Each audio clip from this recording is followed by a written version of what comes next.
Welcome into the Great Park here on a Tuesday afternoon as the Orange County Riptide embark on their 39th game of the summer. And it is the final week of the regular season as Orange County faces the Arroyo Seco Saints. And with that, we welcome you inside the broadcast booth. Hi, everybody. Aiden Pham alongside Sam Evans. Well, Sam, it is go time. We're in the final push for the playoffs. And how did the Riptide start this week strong? Gotta get a win. This Arroyo Seco team, they've been rough all year. They've really struggled, but they eliminated the Riptide right here at home last year. Orange County needs to win these games. Probably got to go 5-1 if you want to just take the Caneo Oaks, or your competition for the 1 seed, out of the picture, control your destiny, get that home field advantage and the first round bye. This is a huge game for the Riptide. A lot on the line, that's for sure. Let's take a look at the starting lineups for this one. First, for the Arroyo Seco Saints, it starts with Braden Flores, who leads things off at short, the switch hitter. Evan Ryder hitting second and left. Sean Asperger hits at third. At third base, cleanup hitter goes Brandon Nguyen. At DH, Cannon King hitting fifth in right field. Batting sixth, Cam Andrews, the catcher. Dylan Immo hitting seventh at second base. Owen Mangini, the first baseman, hits ninth. And Brody Shearer in center field rounds out the starting lineup for the Saints. Quickly for the defense, Montgomery in left for the Riptide. Dolan in center. Navarro is the right fielder. Castro at third base folds the shortstop. Connor Barth out there at second base. Thomas Cernius moves to first base, and Ian Nguyen does the catching for Liam Thatcher, who makes his second start of the summer for the Riptide. Braden Flores, the switch hitter, batting left-handed to start the day. And the first pitch from Liam Thatcher, up and outside. 5:02, first pitch, an earlier start time for senior night here at the ballpark. Yeah, earliest home game the Riptide have played all year. They will play a 1 p.m. game on Saturday against this Saints squad. 1-0 from Thatcher outside, 2 balls, no strikes. Liam Thatcher, in his last start, it was against the Philippines last week. He went 3 innings, gave up 2 hits, a walk, and struck out 1. No runs given up. Yeah, shuffling up a little bit, was the Wednesday starter, now the Tuesday starter, potentially lined up to start game 1 of the Riptide's postseason. Flores sends a bouncer, backhanded by Barth, the second baseman, throws across his body and makes it in time to retire Flores. That's out number 1. Nicely done from Connor Barth. Yeah, really nice play from Barth. Looking like a shortstop there as he moved towards the outfield, threw off his back foot, but got just enough on it to get Flores. Here's Evan Ryder, the left fielder. Digs into the batter's box. A righty-on-righty matchup between him and Liam Thatcher, the pitcher who's currently in the transfer portal after spending this past season at ETSU. Pitch from Thatcher was low and outside, a 1-0 count. Well, it's been a good summer for Ryder. He leads the team in batting average. He's got hits in all but 1 game this year. 1-0 to him. And he takes a strike, 1 ball and a strike. 1 ball and a strike to Ryder, 343 batting average, 2 homers. We talked about hits in all but 1 games. The 1 game that Ryder didn't have a knock, the very first of the entire summer. He's on a 23-game hitting streak. Don't see that much as the appeal to first base didn't go around, says Keith Gibbs. Count is 2-1. Umpire crew today, Chris Maher behind the plate calling balls and strikes.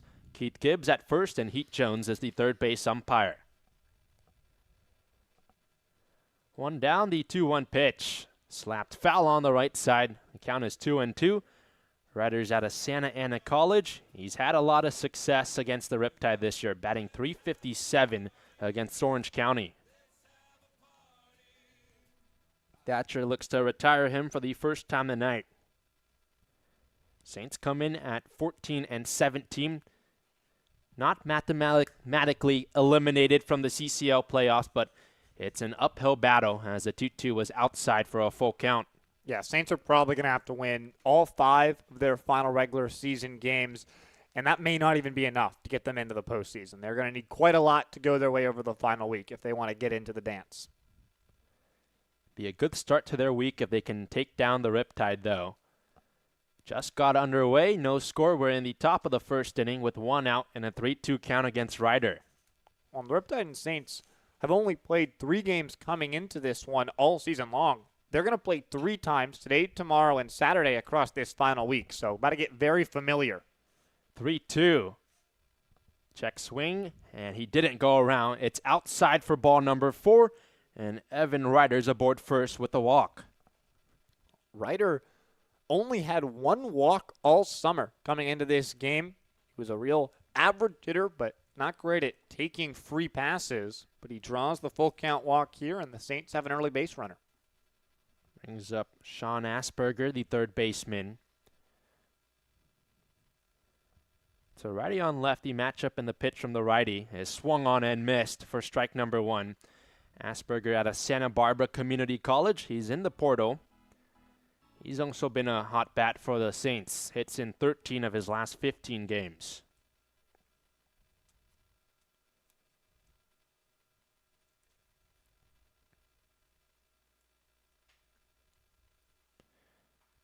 Thatcher ready with the glove, and the 0-1. Sailed outside, 1 ball, 1 strike. Well, Asperger, it's been an up and down summer for him. He started the year hitting 154 at one point. Numbers have skyrocketed and enters tonight hitting 312. Yeah, much different hitter than the last time the Riptide saw him over a month ago. 1-1 dropped in, 1-2 count against Asperger. Liam Thatcher a chance to get his first strikeout of the night. You mentioned that last time he was 0 for 3 in that last meeting against the Riptide. Did get on once, that was via a walk. Evan Ryder just drew a walk. He's on first. Thatcher kicks and deals. It's down and inside. Levels the count at 2-2.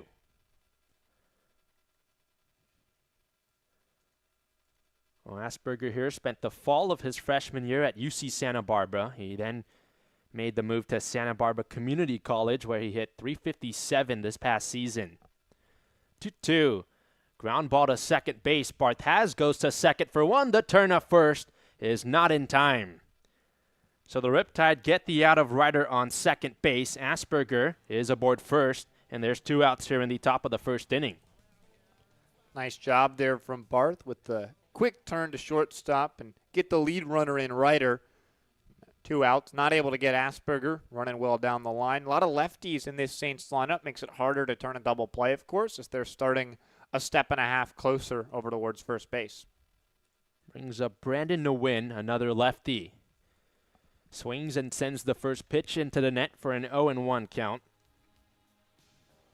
No relation to the Riptide's Ian Nguyen, who's doing the catching today. Brandon Nguyen in the lineup as the designated hitter for Aaron Milam. 2 outs, runner on first, that's Asperger. And the pitch from Thatcher. Darts in, 1-2. Nguyen out of Lewis and Clark State. Rather, it's an 0-2 count. Out of Lewis and Clark State, he hit .362 there this past season. He enters tonight on a 9-game on-base streak. Was a late addition to this Saints team as the pitch was outside. Nice catch from Nguyen, the catcher, to make the count 1-2. Yeah, way outside there for Thatcher as he had that one explode on him a little bit, but still a good count. Nguyen hitting in the cleanup hole tonight for the Saints. See if he can make his stamp on this game early. No score, top of the first, 2 outs. Asperger bounces around on first, pitch home, waved on, and tipped into the glove of Nguyen, and that's out number 3. No score for the Saints, bottom of 1 coming up next. We'll introduce you to the Riptide lineup for the first time coming up next.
Bottom of the first inning. Orange County bats are coming up for the first time tonight. Here's their lineup. Bradley Navarro leads things off in right field. Brock Fodes hitting second at short. Alonzo Reyes hitting third. He's the DH.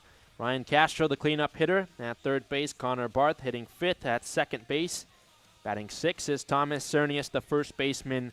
Catcher Ian Nguyen hitting seventh. Reed Montgomery in left, bats eighth. And Alex Dolan in center, hitting ninth. 2 switch hitters, 4 righties, and 3 lefties for Brian Evans against the right-handed pitcher Daniel Vergara, who has played against the Riptide once this year. That was when he was on the Malibu Marlins. The defense for Arroyo: Seco, Ryder in left, Shears in center, Kings in right. Sean Asperger at the hot corner, Flores at short, Immels at second, Mangini the first baseman, Cam Andrews does the catching for, once again, Daniel Vergara, the right-handed pitcher. Vergara's been good since coming over to Arroyo Seco, making his first start of the summer, but he's 1-0 with a 9.2 innings pitched and an ERA of 0.93. Starts his day against Navarro, who will hit from the left side against the righty. Orange County, well, the bats struggled against the Philippines for most of that game, but came through when it mattered most. Walk-off against the Philippines baseball group on Sunday.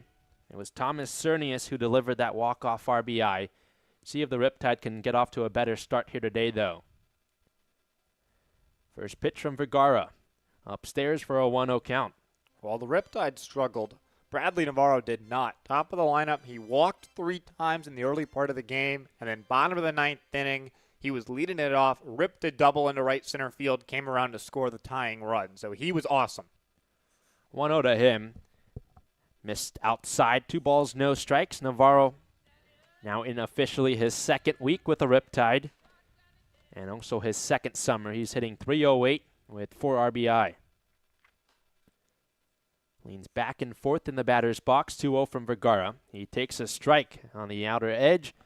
And a 2-1 count. Navarro out of Utah. He hit .321 there this past season. Had his season cut short due to an injury, but good to see him back. And like you talked about, Sam, he's been productive as of late. 2-1.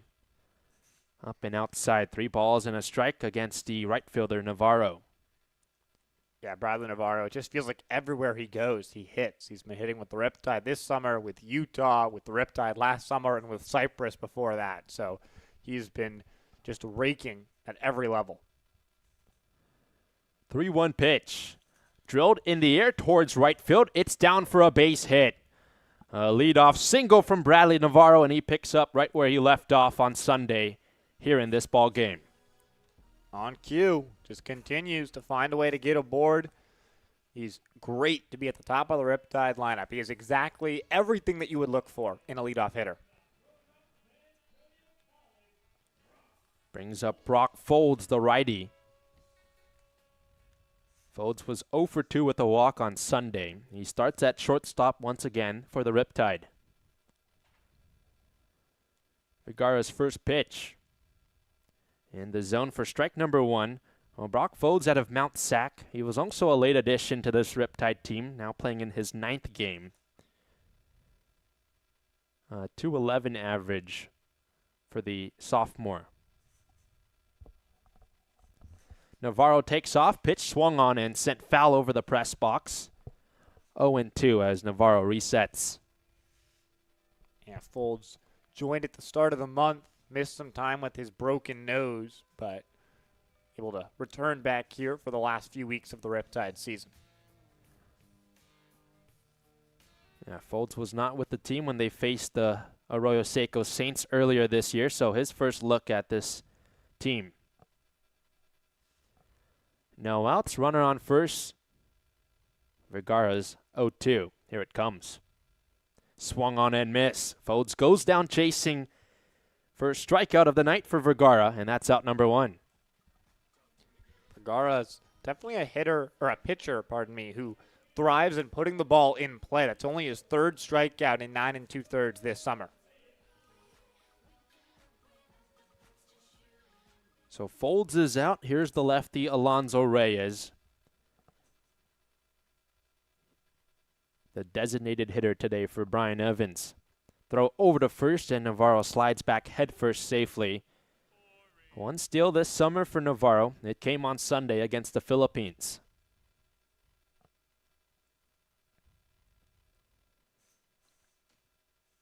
Vergara finds a pitch he likes. Lift the leg. Here's the pitch. Navarro takes off. Pitch was inside. High throw to second base. Bounces in a center field. It's bobbled by Scheer for a moment. Navarro takes advantage. He's on third. Just like that, the Riptide have a runner 90 feet from home. Two miscues in one there for the Saints. The throw from the catcher Andrews goes into center. Navarro took a couple steps, but looked like he was going to stay put at second. But then when Scheer bobbled it, he takes third. So Saints will have to bring the corners of the infield in. Good opportunity here for Alonso Reyes to drive in the first run of the ball game and give Orange County the lead. 1-0. Inside through the legs of Andrews, behind home plate. And the count is 2 balls and no strikes. Well, Reyes is hitting .283 out of UC Irvine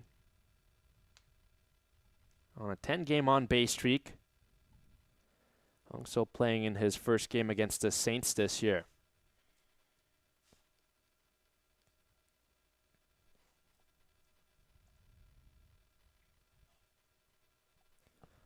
Two to him, hacks and misses, 2-1.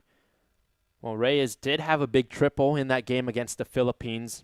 Orange County really came through when they needed to in that 9th inning. He drove home Navarro with that triple. Ended up getting pinch ran for, but Nate Pone, who came into the game to replace Reyes, scored the winning run to walk the game off. 1 out, and the 2-1. High pop-up towards shortstop. Braden Flores tracks it down, and that's out number 2. And here's Ryan Castro. It's a frustrating missed opportunity there for Reyes and the Riptide. Want to just get that ball out to the outfield, and Reyes wanted to work under it enough to lift it out there, but under it a little bit too much and stays on the infield instead.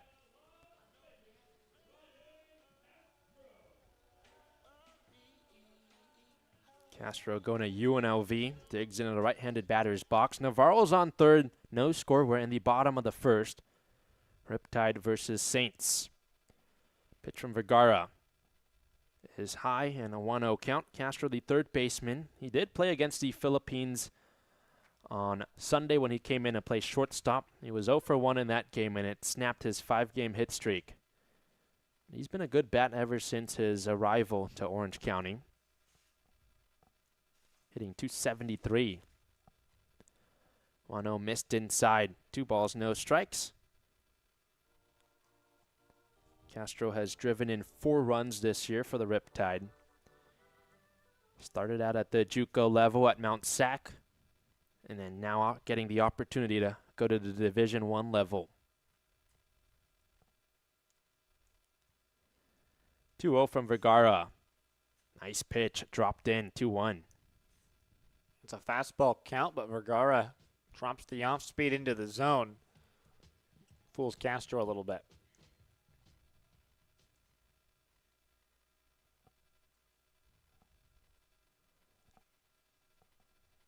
Two outs, the 2-1.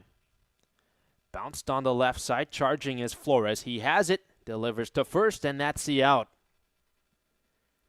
No runs on 1 hit. And 1 left on for the Riptide here in the bottom of the first. Top of 2 coming up next. See if the Saints can score first.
This half inning is brought to you by Chick-fil-A in the Woodbury Town Center. Top of the second inning, scoreless in Irvine. Cannon King leads off the inning for the Arroyo Seco Saints, and Liam Thatcher, the starter, is back out there. It's a lefty on righty, and the pitch from the righty. Missed low and outside for ball number 1. Cannon King coming off a really good week. CCL hitter of the week, and see if he can have another productive week. 2 home runs last week for King. 1-0, sails outside, 2 balls and no strikes. Well, he leads the CCL with 6 home runs. You could say that he is canonically king of the CCL's home run leaderboards. It's a big word right there that you just used. You know, canonically? I can't say I do, actually, no. Okay, so canonically, this shout out to my younger sister who's a big Marvel nerd. So canonically just means that it's like, it's stated as true, like in the comic book. So if something is like in the Marvel movies, it's a true fact. It's like, oh, canonically this is true. So you learn something every day. There you go. This is why I work with you. The 2-1 outside, 3 balls and a strike. I'll have to clip this and send this to her. She'll love that I'm There you getting this go. in. Well, Cannon King on a 5-game hit streak. Starts in right field today for Aaron Milam. Batting 5th. Thatcher, the 3-1.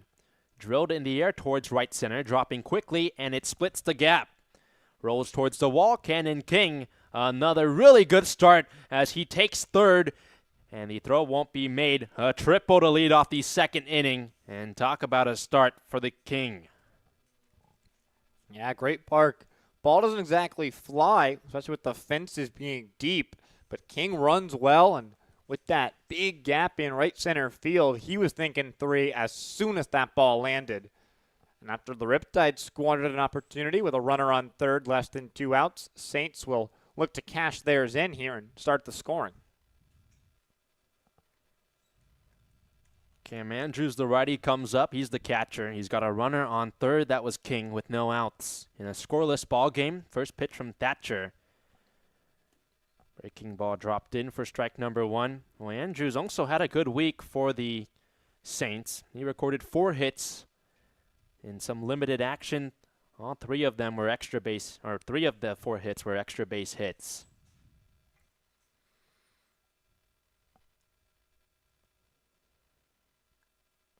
Thatcher's 0-1, swung on and missed. 0-2 the count. Well, this is a Saints team that got off to a start that they didn't really like, but they've been playing some good baseball as of late. They won 4 of their 5 games last week, but befuddlingly, they also lost to the previously winless Philippines baseball group. And that was also last week. The Philippines recorded their first win in almost a year as the 0-1 was down and outside. 1 ball, 2 strikes to count against Andrews. Good to see for the Philippines, though. It felt like they were due for a win. You never want to be the team, though, that gives somebody their first win of the summer. It had to be someone, though, and for the Saints, it was them. Still no outs. King's on 3rd. Pitch to Andrews is called strike 3. Nicely done from Liam Thatcher. 2nd punch out of the day for him for out number 1.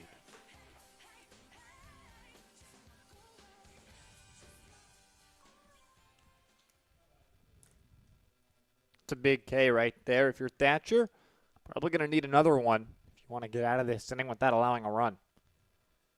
This is Dylan Immel from the left side. Righty deals lined foul on the left side. And the count is 0-1. Well, Immel is 4 for 12 against the Riptide this year. Had a big double in the last game these 2 teams played, and he also stole a base. Thatcher's 0-1, skied foul on the left side, and the count is 0-2.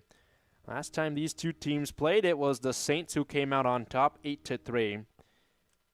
Right here at the Great Park, and you brought this up pregame, but Arroyo Seco actually plays really well in Irvine, as history will show.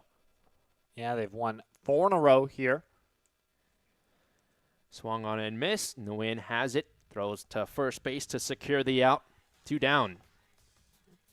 Won here earlier this summer, took the playoff game here at the Great Park to end last season, and then won the 2 previous meetings before that as well. So you have to go all the way back to June 14th of 2025, so a little over 13 months ago, to find the last time the Riptide beat Arroyo Seco right here at home. See if Orange County can do that today. Owen Mangini hitting 8th comes up. Pitch to the tall righty. He hacks and misses 0-1. It was a leadoff triple for Kenan King in this inning, but Liam Thatcher has bounced back with 2 strikeouts of his own. See if he can find out number 3 here. Is 0-1. Lifted foul into the net, 0-2. Once again, ahead in the count goes the pitcher, Thatcher. What a response from Thatcher to the leadoff triple from King. Back-to-back Ks and 1 strike away from working around it. 2 outs, runner on third. In the top of the second, no score between the Riptide and the Saints. Thatcher's 0-2. Great pitch, called strike 3, Liam Thatcher. How about that? Gives up the leadoff triple, and he strikes out the next 3 batters he faces to get out of the inning unscathed. Bottom of 2 coming up next, Orange County, a chance to strike first.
Bottom of the second inning, Aiden Pham alongside Sam Evans with you. This half inning is brought to you by First Class Pizza in the Woodbury Town Center. Daniel Vergara, the righty, is out there for his second inning of work. Connor Barth, righty, leads off the inning for the Riptide. No score here in Irvine, top of 2, rather bottom of 2. And the pitch was inside towards Barth for a 1-0 count. Well, Daniel Vergara spent some time at Glendale Community College. Liam Thatcher, the Riptide starting pitcher, also played at Glendale Community College. So 2 pitchers squaring off.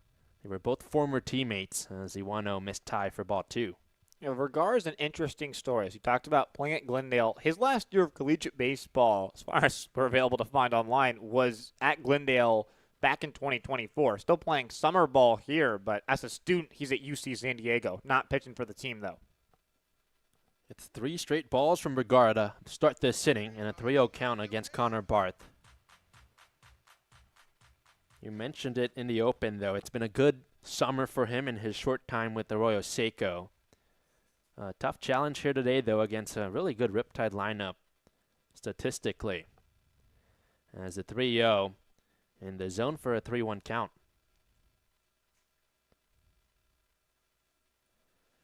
Connor Barth, his bat has been warming up as of late. He had his 5-game hit streak snapped on Sunday, but he's been putting together good at-bats and getting on as Vergara battles back, and the count is 3-2. Yeah, both pitchers have done a good job working out of some early jams here. Hard to believe we're still scoreless. Payoff pitch. Lifted towards right field. Cannon King works back, drifts over, makes the catch, chest tie for out number 1. Riptide and the Philippines were scoreless for 7 straight innings to begin the game back on Sunday. So definitely the way things go sometimes. And how about the decision from Brian Evans to pinch hit for Jarrett Sabo? He puts in Thomas Cernius, and Cernius was able to come through with that walk-off RBI to win against the Philippines. Yeah, definitely bold to pinch hit the guy who's an all-star game MVP in Sable, but he said he felt like that he'd been struggling, Jarrett Sable had, with swinging and missing and popping the ball up a little bit too much, felt more confidence in Cernius, and went out there to said, go win this game for us, and Cernius did just that. Lefty has an 0-1 count, and the pitch, he swings and misses on a pitch that was low, and the count is 0-2.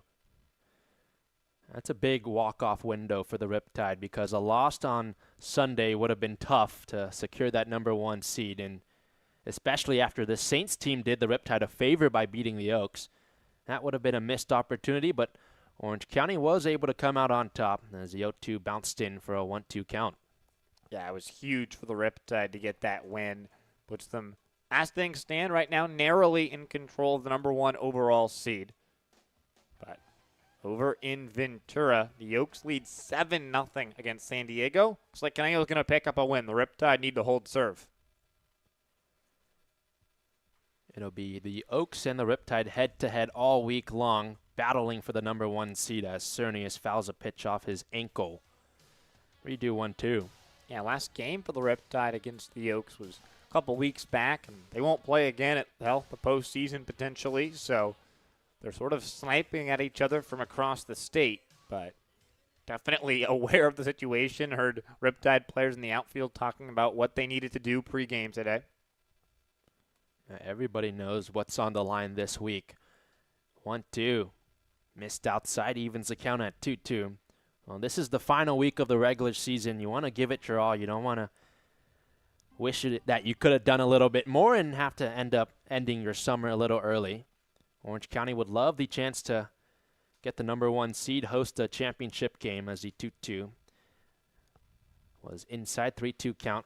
Well, especially given the fact the Riptide 19-7 at home this year, 4-7 away from the Great Park. So playing the CCL South Championship potentially on the road versus at home, big swing in what Orange County's done so far this year. 1 out, bottom of the 2nd inning. No score between the Riptide and the Saints. Vergara's payoff pitch. Fly ball, shallow center field. Sheer slides and makes the catch. What a play by the center fielder for a big out number 2. Sheer didn't get a great jump on that ball. Started with a half step back. Sprints in, makes the play. Uses his athleticism to make up for the misread. 2 lineouts for the Riptide already here in the 2nd.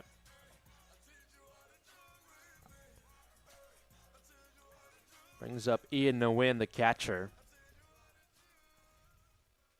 Digs into the right-handed batter's box, adjusts the cap, and awaits the first offering from Daniel Vergara. Winds and fires. Low and outside. 1 ball, no strikes against Nguyen out of Western Kentucky, making his 3rd start of the summer for Orange County.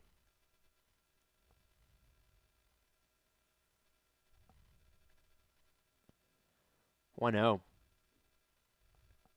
Missed the zone low. It's 2 balls and no strikes. Nguyen hitting .286. Last played against the Waves on Saturday when he was 1 for 4 with a run scored and a walk. He's got hits in both starts this year, though.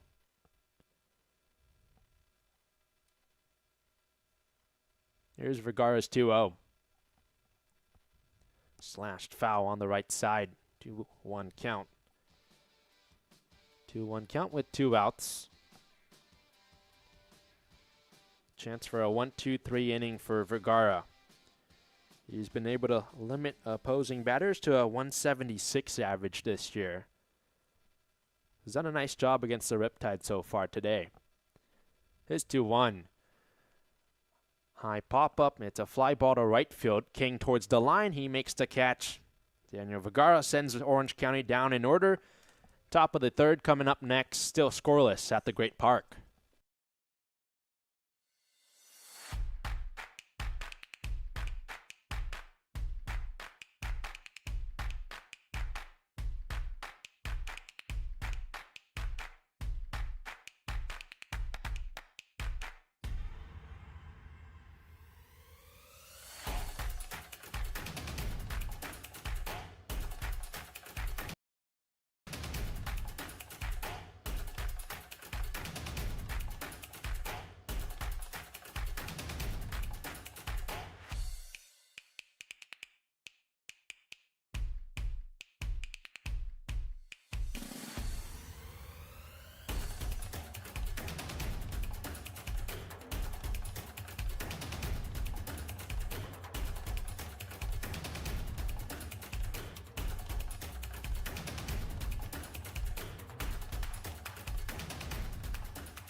This half inning is brought to you by FanSaves. Welcome back to Irvine, top of the third inning. Still scoreless between the Riptide and the Saints. Brody Shear, Braden Flores, and Evan Ryder. 9, 1, and 2 in the order for the Saints due up here in the third inning. Liam Thatcher, the starters, done a nice job so far. He's back out there. Pitch to the lefty. And Shear takes outside for a 1-0 count. Liam Thatcher making his second start, his 9th appearance of the summer for the Riptide. 1-0. Poked in the air, and it's foul on the left side for a 1-1 count. Well, Thatcher, like we mentioned, started the year coming out of the bullpen, but with some of the first half guys leaving, it opened the door for Thatcher to become a starter, and he's taken advantage of the opportunity. 4 strikeouts through 2 innings of work. 1-1. Upstairs for a 2-1 count. Yeah, I got the 3 straight strikeouts to in the top of the second inning after Cannon King's leadoff triple. That was huge for Thatcher's confidence. Thatcher was actually a member of the Arroyo Seco Saints last summer, so now he's pitching against his former team. 2-1, clip the zone, and the count is 2-2. A chance to strike out 4 straight for Thatcher here, dating back to the second inning. What a difference between the 2 summers for Thatcher. Had an ERA approaching 9 last year, and this summer under 1. It is 2-2. Lifted towards left center, long run for Dolan. He makes it. 1 down here in the third inning as Shear is retired. Some more good contact for these 2 clubs. This Shear lines one into the gap, but Dolan runs it down. Brings up Braden Flores, the switch hitter, hitting from the left side. Leadoff hitter up for the second time today, so also Thatcher's second time through the order now.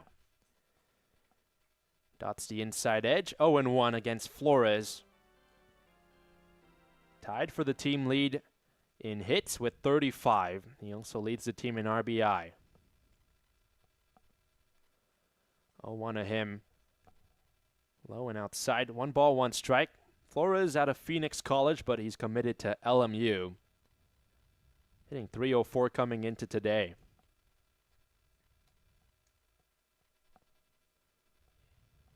Thatcher's 1-1 outside. When he was up in the first, Flores grounded out to second base. He faces a 2-1 count with 1 out here in the top of the 3rd inning. Still looking for the first run of the ball game between both sides. All right, he kicks and deals. Opposite batter's box. Nice catch from Nguyen. 3 balls and a strike to count. Against the Riptide this summer, Flores has struggled. He's hitting .167 against Orange County.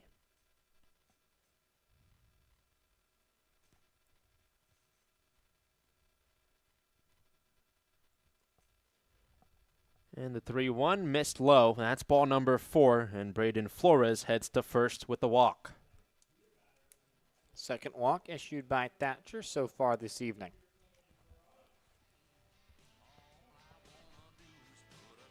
Way to get on for Flores, and he sets up Evan Ryder, who was walked in the first. Also the beer batter tonight, Ryder is.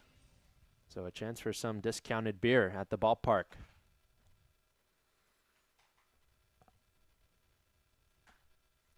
Righty on righty, Thatcher fires over to first. Away from the glove of Cernius, bounces off the wall. Taking second is Flores. He's heading for third. Throw to third base.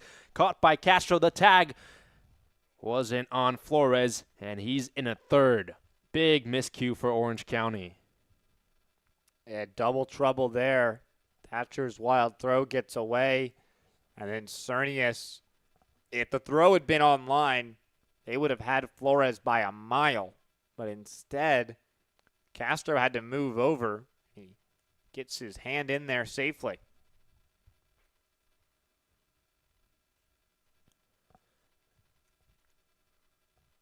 First pitch to Ryder was down and outside. It's a ball and no strikes. First error of the night against the Riptide. Goes against the pitcher Thatcher. So Flores is on third, and now a chance for the Saints to score first. Thought about bunting, pulled it back. Pitch was in the zone for a strike, and the count is 1-1. Right-hander already got the 3 straight strikeouts with King on third last inning. Looking for another one here against Ryder. Swing and a miss, 1-2. And there was a runner on third in the second inning, but Liam Thatcher was able to battle through and get out of it unscathed. See if he can do the same right here.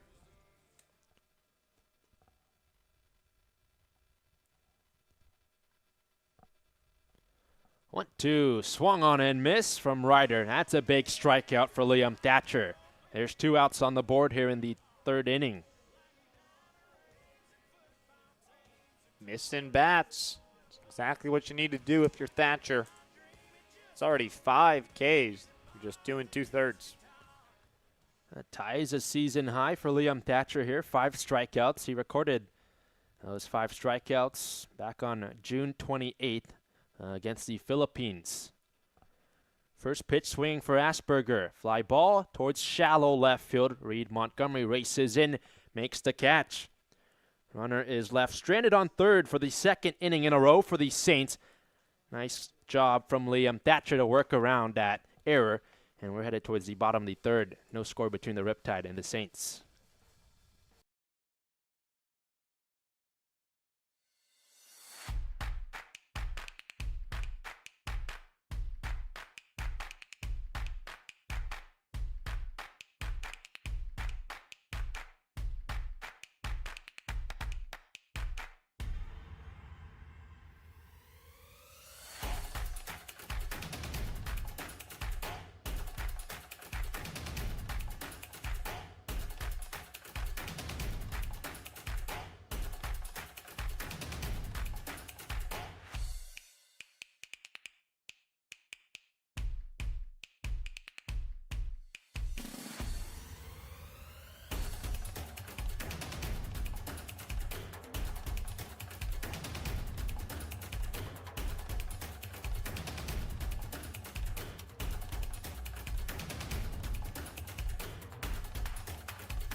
This half inning is brought to you by Marucci, the official outfitter of the OC Riptide.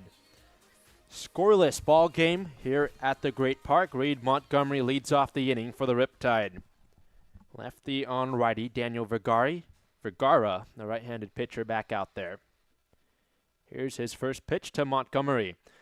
Up the middle, hard hit ground ball. Flores scoops it up, delivers to first, and that's a quick out of Reed Montgomery. One away.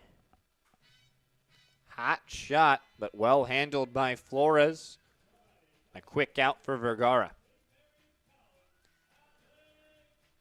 Brings up Alex Dolan, who recently committed to St. Mary's. One of two switch hitters in the lineup for the Riptide. He will hit left-handed against the righty Vergara, who sent the Riptide down in order back in the second inning.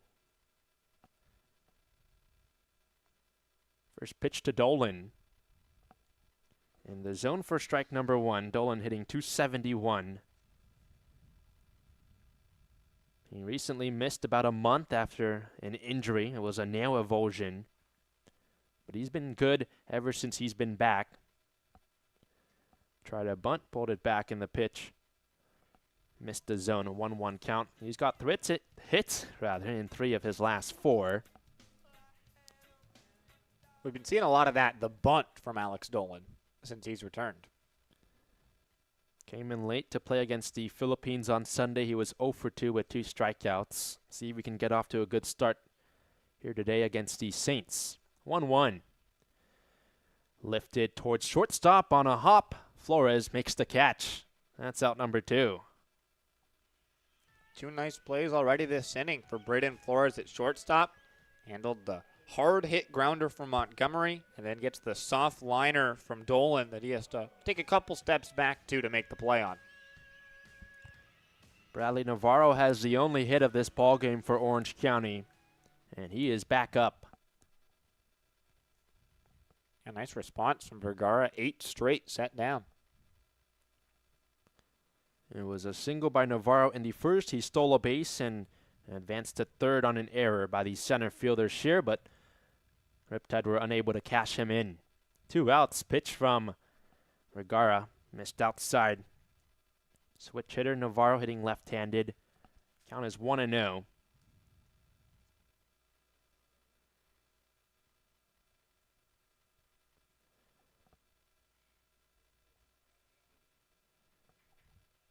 And the 1-0 was low and outside, 2 balls and no strikes. Well, when he was a member of the Riptide last summer, Bradley Navarro recorded 4 hits in a game twice, and that was against the Saints. Both of those games were. So he's got a lot of success when playing against this Arroyo Seco team, looking for his second hit, and he sends that ball foul on the right side, 2-1. Yeah, it came just sort of a cycle in one of the games over in Pasadena. Also homered against the Saints last summer. Second at bat of the game for him. See how Vergara navigates this. 2-1. Up and outside, 3 balls and a strike. There's 2 outs. We're in the bottom of the 3rd inning. No score between the Riptide and the Saints.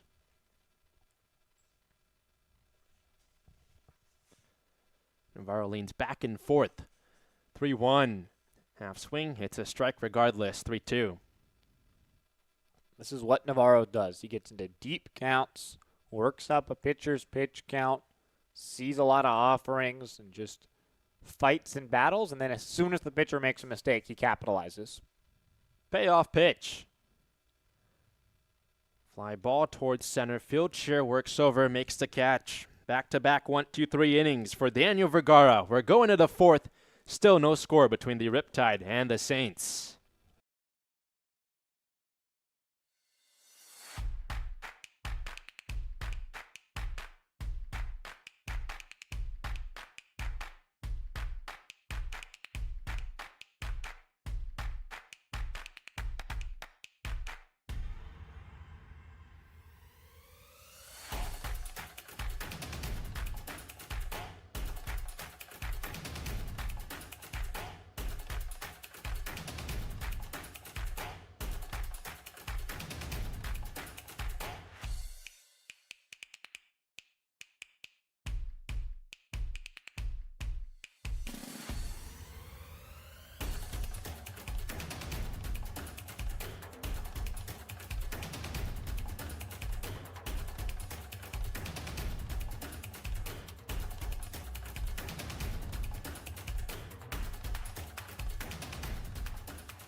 This half inning is brought to you by Richardson, the official headgear provider of the CCL.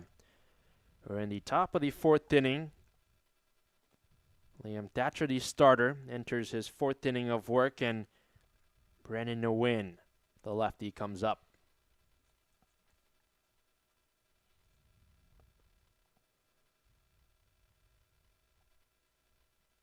Thatcher ready, and his first pitch is swung on a skyscraper of a pop-up to second base, and the center fielder Dolan charges in and makes the catch for a quick out, number 1. A nice start there for Thatcher. 1 pitch, 1 out. Exactly what you're looking for. Right-hander trying to go deep into this game, give the Riptide some length.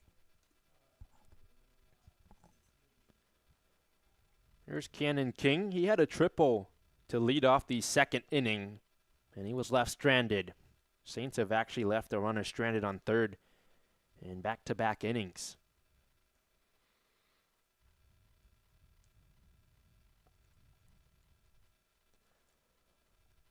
Lefty on righty between Thatcher and King, and the righty's first pitch was outside for a ball, 1-0 count. Cannon King has been red hot in the month of July. He's hitting .379 the past 3 weeks and has just continued to have success. Good start to the day for him. Like we mentioned, that triple in the 2nd. And he slaps the pitch foul on the left side, 1-1. Yeah, the CCL hitter of the week last week, Arroyo Seco, was able to sweep the awards as Joe O'Regan also took it down on the pitching side. So Riptide did that earlier this summer. They had both the hitter Cooper Klauser and the pitcher Sammy Kova take down the hitter and pitcher of the week at the same time. 1 out, the 1-1 from Thatcher. Lined back into the net foul, 1-2. Cannon King committed to UC San Diego after spending this past season at Cal State San Marcos. Had a big freshman year there, was a first-team all-conference selection at Cal State San Marcos. Thatcher's ahead in the count, 1-2, his pitch. Outside, 2-2. He'll be teammates with the Riptide's Colin Ree at UCSD in the fall. Hit .339 with 14 homers this past season, King did, as a freshman at Cal State San Marcos. So a really good bat that the Tritons are adding to their team. 2-2. Popped up foul over the net and into the stands, and the count is 2-2 still. Just 1 game played before today for Cannon King against the Riptide. He was 0 for 4 with 2 strikeouts in that game.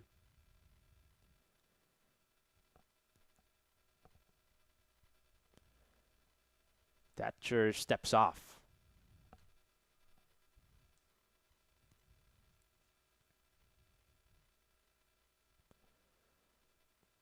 Time called by the home plate umpire, Chris Maher. He signals to the Riptide dugout. Brian Evan comes out for a moment, but gets the thumbs up from the home plate umpire, Chris Maher. Looks like everything's all right.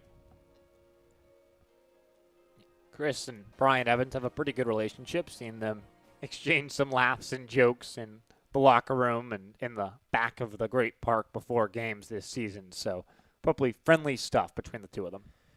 2-2. Hard play to make for Barth. Diving stop. And on the ground, the throw to first was in time. Connor Barth has been huge for the Riptide time and time again this summer.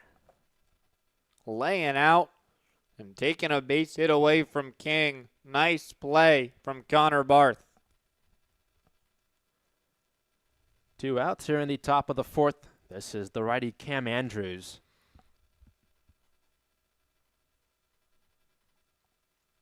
Liam Thatcher searches for his first 1-2-3 inning of the day.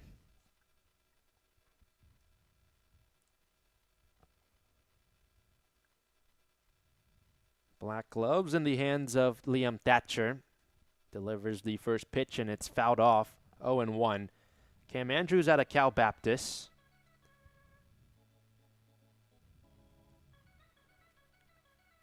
Just spent his first season there after starting out at San Francisco State. Riptide have Dylan Nieto warming in the bullpen as he looks to make his return to the Riptide after pitching for them last summer. 0-1 yanked outside. Nice grab from Nguyen. Count is 1-1. Fourth inning of work here for Liam Thatcher. No score. We're in the top of the fourth inning between the Riptide and the Saints.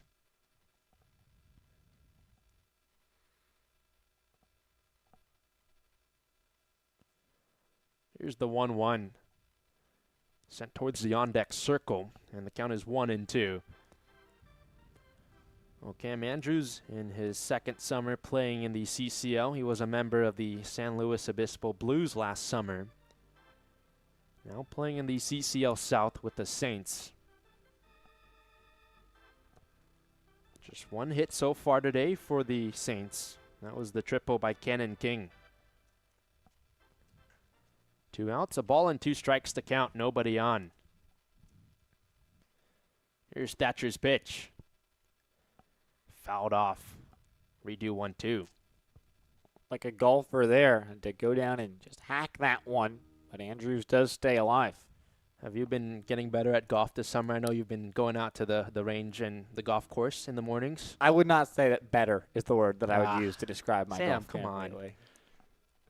It's all right. Golf is tough. Golf is definitely tough. 1-2 pitch. And Andrew stays alive, fouls it off on the right side. Well, I know Coach Ramos has set you up before at the golf course. So, Yeah. I mean, it's not like you're not getting any reps in. No, first base coach Andrew Ramos works over at Willowick Club near the area and gave me a discounted round, so very nice of him. He's a great dude, but unfortunately the discounted rounds can help take some strokes off my score. 1-2. Swing and a miss from Cam Andrews. He strikes out for the second time tonight, and that is now a season-high 6 punch-outs for Liam Thatcher. Bottom of the fourth coming up next. Orange County has Brock Folds, Alonzo Reyes, and Ryan Castro due up 2, 3, and 4 in a 0-0 ball game against the Saints.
This half inning is brought to you by Fairmont Schools in San Juan Capistrano.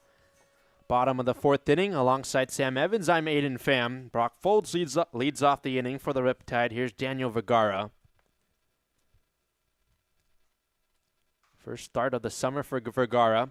Folds bunts it down the third baseline, picked up and actually rather bobbled. And as a result, Brock Folds is aboard first. Nice bunt from Folds. Dragged it down the line. Asperger had no chance at third. Vergara tried to slide and make a play, but smartly just put that one in his pocket. And a base knock for Folds and the Riptide. Their second of the day breaks up a string of 9 straight retired by Arroyo Seco's right-hander. So a good job from Brock Folds, leadoff single. See if Orange County can take advantage in a scoreless ball game, bottom of the fourth. Alonzo Reyes, the lefty. Pitch was up and outside. 1 ball, no strikes to count against Reyes, who popped one up to short the last time he was up.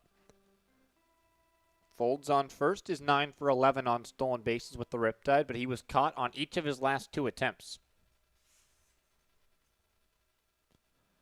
Reyes waves the bat around next to his blue helmet, the 1-0. Missed low, 2 balls, no strikes against the designated hitter today for the Riptide, Alonzo Reyes, who's hitting .283.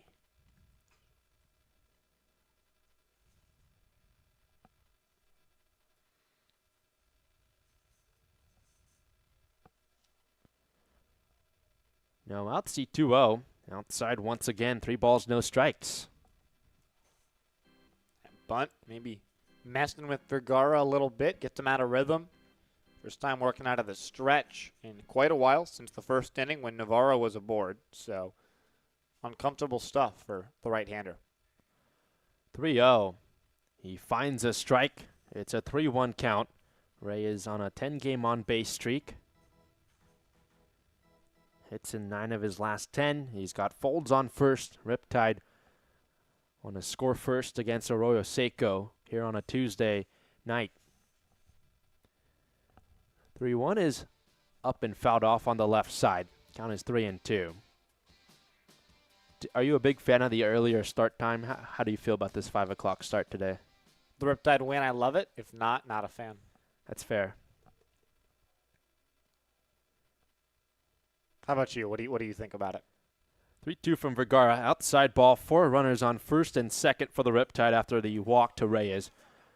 I like it. You know, I think everyone's in a really good mood because it's an earlier start time and always good to play some baseball during the day. We're going to see a day game for the first time this summer on Saturday, but a mound visit here for the Saints.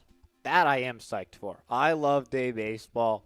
I think there's something very fun, a little beautiful about it in a way. So I am really looking forward to that 1 p.m. game on Saturday.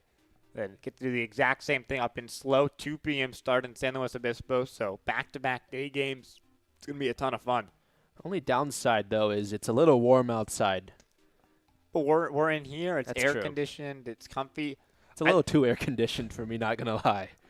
I think what makes it interesting with the way the terracing is, you can see the shadows that's out in front of the plate here at the Great Park. Pitcher's mound in the sun, and the ball's going to travel from sun through shade, back through sun, and then into shade into the plate. So that makes it very difficult on the hitter to pick the ball up, and it really only happens right about here in the afternoon, 6:30 p.m. We see it a lot in the Sunday day games that are 5:30 starts for the Riptide. No outs, 2 runners on. Ryan Castro, the righty, takes a pitch inside. Ball number 1. Ray is on first, Folds on second.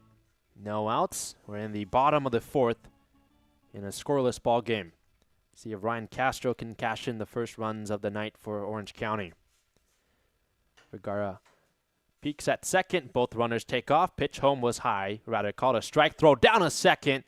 And he got him. Alonzo Reyes is nabbed out at second base. Folds is on third. And that's out number 1 of the fourth. Count is 1-1 against Castro. Second time in as many days that the Riptide have the double steal and the runner trying to steal second gets a really bad jump and gets caught stealing. Reyes doesn't have to go there. If you don't have the jump, then you got to stay put. Folds on third. 1-1 is a bouncer to shortstop. Flores on the run, makes the play at first base. That's out number 2, but Ryan Castro drives in the Riptide's first run of the ball game. It's 1-0 Orange County as Brock Folds scores here in the bottom of the fourth. Nice job there for Castro. Saints kept the infield back. All you got to do is just put wood on the ball basically at that point, and you're going to be able to bring home a run. Big stuff for the Riptide. With 2 outs, here's the righty Connor Barth.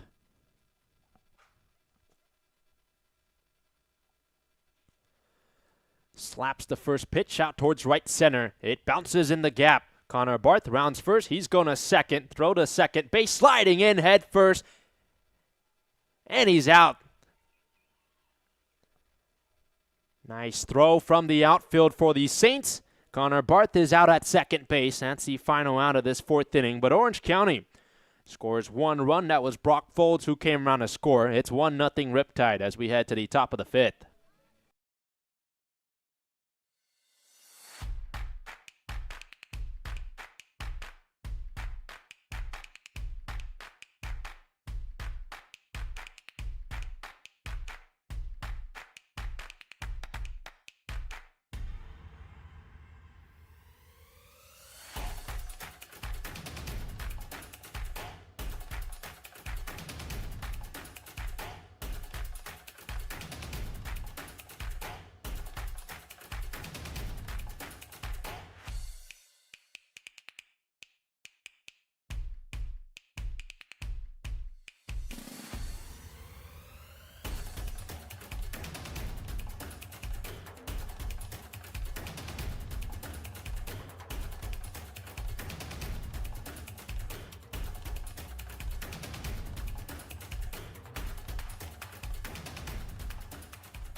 This half inning is brought to you by Rome Beer Company. Top of the 5th inning, the Riptide just scored their first run of the ball game. Orange County's up 1-0 against the Saints. Here's Dylan Immel, the lefty, to start the inning for Arroyo Seco. Liam Thatcher's out there for his 5th inning. Thatcher's first pitch was outside, 1-0 count. Well, Dylan Immel struck out swinging in the second. Thatcher has struck out 6 tonight. That's a season high for him. Is 1-0, missed tie. 2 balls, no strikes. It's been a really good outing for Liam Thatcher in just his 2nd start of the summer. One of those guys that's still in the transfer portal, so some school's going to get pretty lucky with him. 2-0. High fly ball, right center. Long run for Dolan and Navarro. It rolls towards the wall. Racing around second goes Dylan Immel. He goes to third. The throw to third base won't be in time. It's a leadoff triple for Immel here to begin the 5th inning. Second leadoff triple of the night for the Saints. But Thatcher battled back, got 3 straight strikeouts. Work around it in the 2nd. Looking to do the same. Brian Evans is going to come to the mound, though. So Brian Evans makes the walk out there. Mound visit for Liam Thatcher. Entire infield comes in. And that looks like that'll be the day, and it indeed is for Liam Thatcher. Dylan Nieto will make his return to the Orange County Riptide when we come back. We'll take a break. It's the top of the 5th inning. Runner on third with no outs here for the Saints in a 1-0 ball game.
Back from the Great Park, still in the top of the 5th inning. After a pitching change from the Riptide, the new pitcher is Dylan Nieto, the righty, who spent this past season at Cal State Fullerton, and he's in the portal.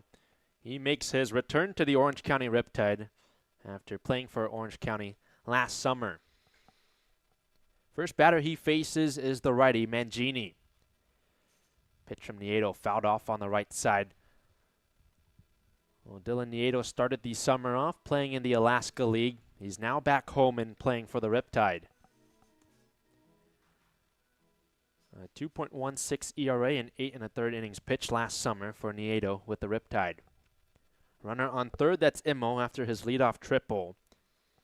No outs, and the 0-1.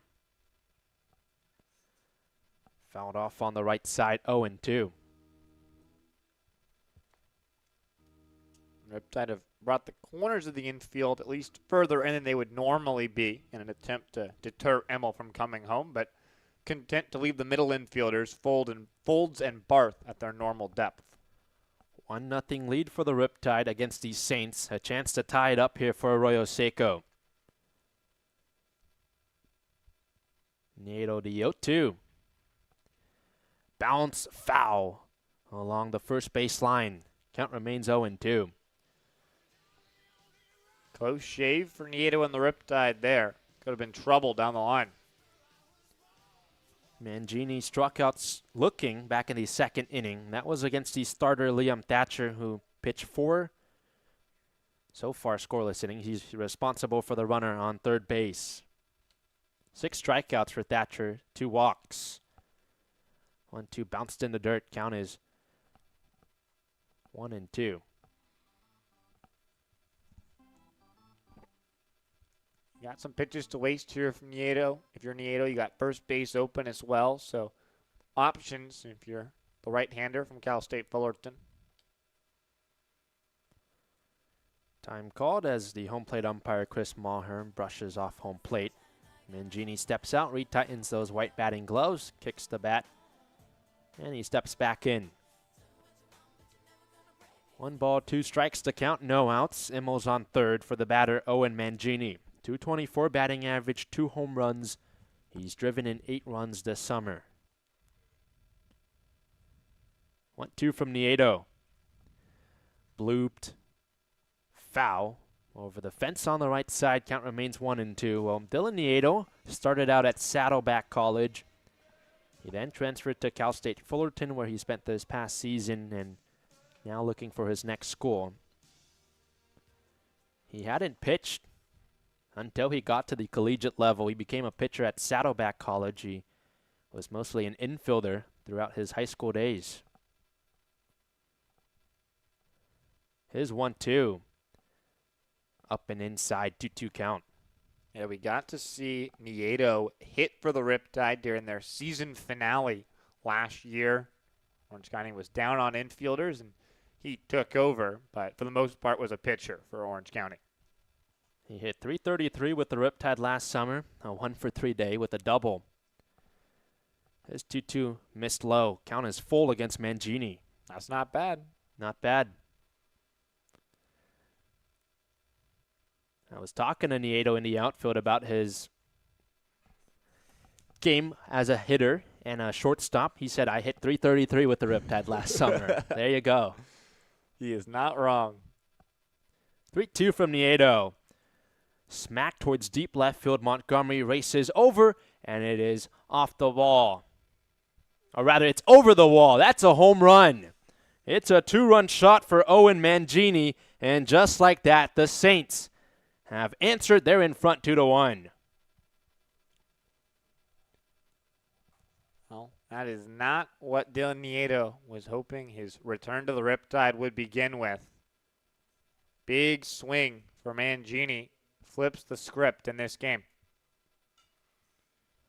3rd home run of the summer for Mangini.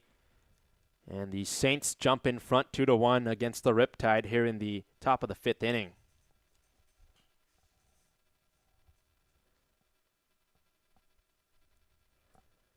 Lefty Brody Shear sends a ball foul on the left side. We haven't seen a lot of home runs here to left field.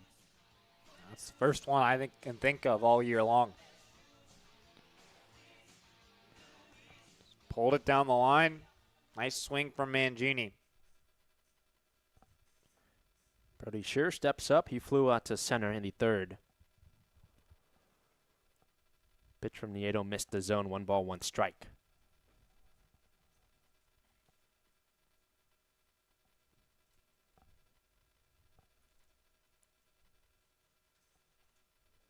One is popped up, foul on the left side. 1-2 count, and Nieto still looking for out number 1 here of the top of the 5th inning. A lot to play for both of these teams. The Saints looking to keep their season alive come playoff time. The Riptide trying to stay in the battle for the number 1 seed and go head-to-head with Conejo, who looks like they're going to win that game against the Bombers. Yeah, Oaks leading at 9-0 in the bottom of the 7th. They win and the Riptide lose. Conejo goes back into position for the number 1 seed. Soft ground ball to third base. Castro high throw. And not in time. Brody Shear is safe on first.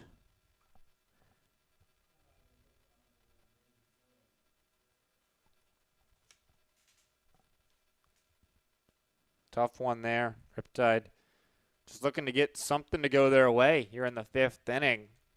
But the ML triple, Mangini homer, and Shear first weak contact for the Saints all frame, but still works out for a knock. Third hit of this inning for the Saints. Braden Flores pops the first pitch back into the net, 0-1. Third time up today for Flores, a ground out and a walk. No outs, runner on first. That's Shear. In a 2-1 ball game that the Saints lead against the Riptide.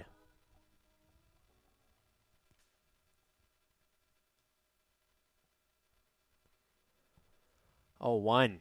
Thought about bunting inside, flies by, no win. And Shear takes second base.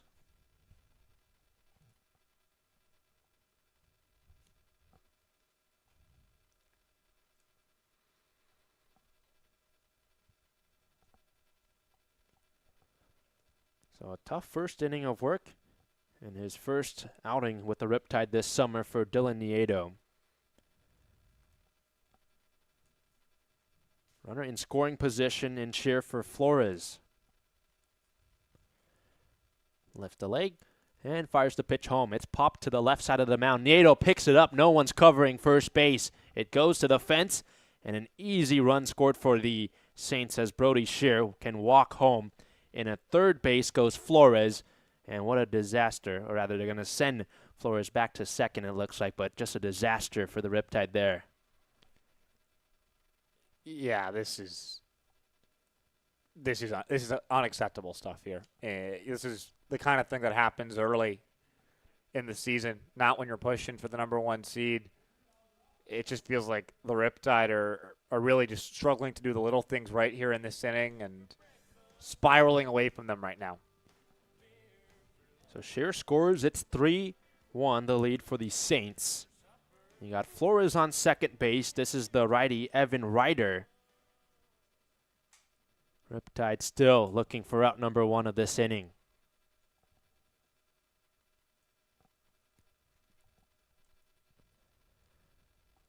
Couple looks at second for Nieto. Pitch home. Squared up and popped to the right side of the home plate, foul. 0-1 against the beer batter Ryder. A walk and a strikeout today for him. Ryder homered in the Saints' last game against Conejo on Sunday. It was a 5-3 win for the Saints in Pasadena. Arroyo Seco's winners of 4 of their last 5.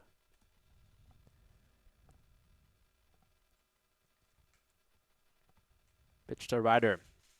Try to bunt, sends it back foul, 0-2. Now Sean York up in Orange County's bullpen. It's Nieto struggling here. Still looking for his first out since entering this game 3 hitters ago.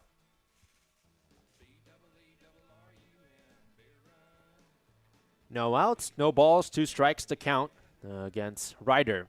Flores on second for him. 3-1 lead for the Saints. Trying to just pile it on.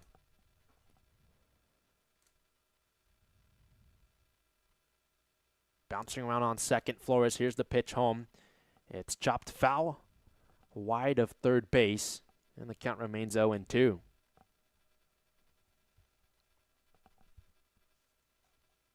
Well, the Riptide have come back a bunch this year. They have 13 come from behind wins. And if they want to stay in position for that number 1 overall seed, they are going to need a 14th here. Question is, how many runs are they going to need? Still nobody out for the Saints here. Ryder, the 5th man to come to the plate for Arroyo Seco.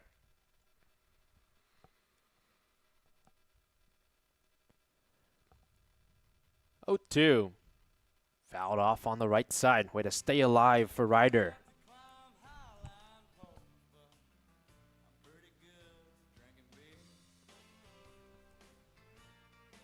Well, Evan Ryder out of Santa Ana College. He's got a chance to stretch out the lead here for the Saints with Flores, a speedy guy on second base. Righty on righty, and Nieto's pitch. Ground ball to second base. Connor Bart scoops and fires to first. Gets the out of Ryder, and that's out number 1 of this inning. Flores advances to third base. At least get one there if you're Nieto and the Riptide. After the home run for Mangini, it's been soft contact. Shear had the infield knock. Flores, the bunt that led to the Nieto error, and then that soft grounder. So just got to settle in here and remind yourself that you're still making good pitches. Swing and a foul ball back from Asperger, 0-1. Asperger reached via fielder's choice in the first, and he flew out to left field in the third inning.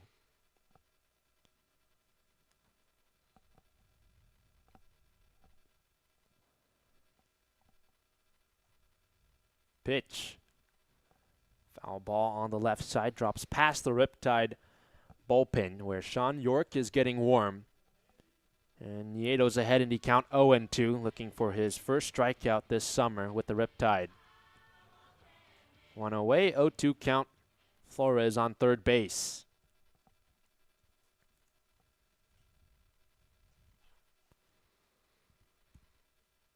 Tall righty gets ready, his 0-2.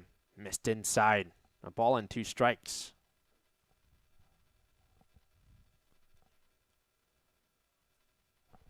Just trying to limit the damage now. If you're Dylan Nieto,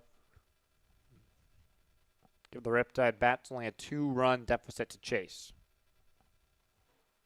3-1 the lead for the Riptide. Rather, the Saints, top of the 5th inning. It's bloop to right field. Navarro makes the catch. Tagging from third base goes Flores. He's in a score and 1 more run on the board for Arroyo Seco. It's 4-1 Saints against the Riptide here in the top of the 5th with 2 outs. Just a liner to right field. Navarro shifts over to make the catch, but no chance to get Flores with his good speed at third there, running home on the play. Lefty Nguyen takes a pitch low. 1-0 count against Nguyen, who's 0 for 2 today. A strikeout and a flyout. 2 outs. Riptide trying to find that third and final out. 1-0 was down and away. 2 balls, no strikes against Nguyen out of Lewis and Clark State, but he's currently in the portal. Hitting .317 this season with Arroyo Seco. High pop-up towards shortstop. Folds, gives way for the third baseman Castro, who squeezes the glove and makes the catch. That puts an end to the top of the 5th inning. But it's 4 runs for the Saints, highlighted by that 2-run shot from Owen Mangini. And the Arroyo Seco's in front 4-1 as we head to the bottom of the 5th. And Sam Evans takes over on play-by-play.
Bottom of the 5th inning, brought to you by Sign Design. Sam Evans alongside Aiden Pham. The Riptide for the first time tonight chasing the game after the Saints scored 4 times in the top half of the inning. Orange County got 6, 7, 8 in their lineup. Cernius, Nguyen, Montgomery as they look to respond. New pitcher on the mound for Arroyo Seco, the right-hander Andrew Miller. 6 1/3 innings so far this summer, an ERA of 4.26 for the right-hander. First pitch to Cernius. Fastball, little off the plate, 1-0. Thomas lined sharply to center field. Brody Shearer made a nice diving play to rob him of a knock back in the 2nd inning. 1-0 offering, popped up, foul and out of play to the left side. Cernius only saw 1 pitch on Sunday, but it was the game-winning sacrifice fly against the Philippines that clinched the playoff spot for the Riptide. But so far tonight, things have not gone according to plan. The 1-1 fastball above the zone, 2-1 count. That's the Arroyo Seco team that came in 14-17, the only fully fledged team in the CCL South to be below 500. Coming in and looking to win their 5th straight here at the Great Park. Fastball again just off the plate, so Miller having some trouble finding the strike zone. Cernius ahead 3-1.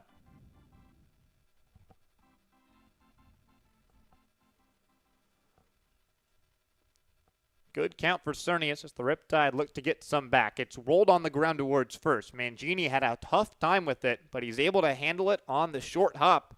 And flips to Miller, covering the bag to get 1 out here for the Saints. Bottom of the 5th inning. Tough bounce there. Mangini able to get a glove on it and flip to first in time for out number 1. Looked like might eat him up for a moment there, but able to adjust and make the play. That'll bring Ian Nguyen, who flew out down the right field line, to end the 2nd inning. Fastball bounces out of Andrews' mitt, but it's strike 1. Well, Ian Nguyen has got a real opportunity here, late addition to the Riptide squad. This is just his 3rd game of the summer, but a ton of catchers have left Orange County these last few days. That's why the Riptide had to add Nguyen. So Cooper Klauser and Noah Neufeld have already left the team. And then Nate Pone, who in Klauser and Neufeld's absence has really taken over as sort of the leader among the catchers. He's been the one who's produced the most. Nguyen swings and misses. He's behind 1-2. He is not available if the Riptide make it all the way to the CCL Championship. He is available through the first 2 rounds of the postseason, but if the Riptide get to the championship, they're either going to have to turn to Ian Nguyen or Sean Romero behind the plate. And neither of those 2 guys have played a ton for the Riptide. Romero has played just 3 games in all of July. He has been here all summer. Nguyen has played more regularly since joining the team last week, and an opportunity to prove why he deserves that spot. It's the 1-2, fouled back over to the right side and into the parking lot. Nguyen stays alive. That's been a good start to his summer. Just a limited sample size, his 3rd game tonight for Ian Nguyen, but he's been putting together the hits and defensive playmaking ability as catcher as well. Yeah, throwing out a couple runners behind the plate. He's got a hit and a walk in both his games. If you can get on twice a night and play good defense, that makes you a good catcher. 2-2. Swing and a miss, strike 3. Just the 2nd K all night for the Riptide hitters. Miller gets his first since entering the game. 2 down for Reed Montgomery. You know, Sam, to that point, too, when you get late into the summer, you're going to see this with a lot of teams across the CCL. Depth become a really important thing as guys start to leave and get ready to head back to their respective schools. It's which team has the most depth and which guys can step up the most. That makes a big difference in the end. And the Riptide have certainly planned for that. They got a lot of outfielders, a lot of infielders they can turn to. So Montgomery grounds the first pitch to first. Mangini throws overhand this time to Miller. Second time the 2 of them have teamed up on a 3-1 putout. So a 1-2-3 frame for Andrew Miller.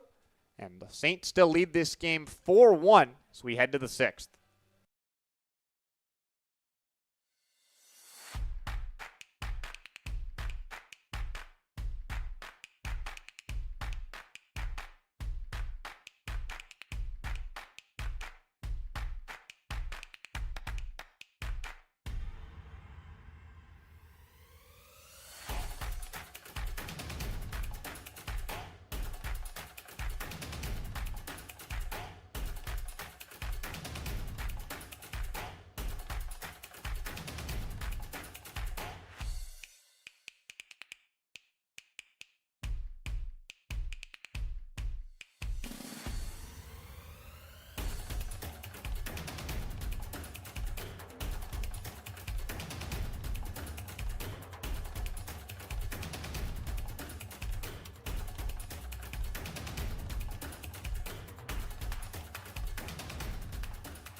Bottom of the 6th inning brought to you by, the top of the 6th inning. It's brought to you by the Russell Legal Group. Cannon King, Camden Andrews, and Dylan Immel, lefty, righty, lefty, against the new man on the mound, Sean York, who takes over for Nieto. York's been real good this summer, just allowed 1 run in 10 2/3. To all righties, first pitch, fastball a little bit outside, 1-0 count. It's a slow start to the game for the Saints, but they exploded in that last inning. 3 hits with the help of 1 Riptide error as well. Accounts for 4 runs. Already 3 errors just through the first half of this game. 1-0 fastball again above the zone for York. 6 days between outings for Sean York. He worked 2 innings to finish a narrow 3-2 win over the Philippines Baseball Group on Wednesday. Just gave up 1 hit, struck out 2. 2-0. There's a swing and a miss for King. 2-1. Right fielder tripled into right center field to lead off the 2nd inning, but was left there. And then a nice diving play from Connor Barth at second base took away a 2nd hit of the night. York's 2-1. Popped up in the air, left side of the infield. Folds runs out onto the grass, and he'll make the catch. So 1 down for Sean York. The Riptide pitching staff looking to hold this at just a 3-run lead for Arroyo Seco. Orange County did not score in any of the first 8 innings against the Philippines back on Sunday, but roared to life to win the game 2-1 in the bottom of the 9th. Feels like the Riptide offense has definitely been quiet for large portions of game recently, but when they have scored, it's been coming in big bunches and crooked numbers. Scored 5 in the 2nd inning against the Waves on Saturday. So you know that if the Riptide can hang in this game, offense is going to have a chance to wake up. Brian Evans has not been afraid to make changes. He pinch hit for 7 of the 9 starters during Sunday's game, and Orange County's offense stays quiet. Potentially see that happen again.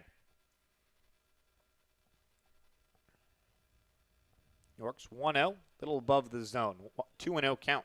The Riptide are certainly experienced playing from behind this summer. A 3-run deficit right here against the Saints, though.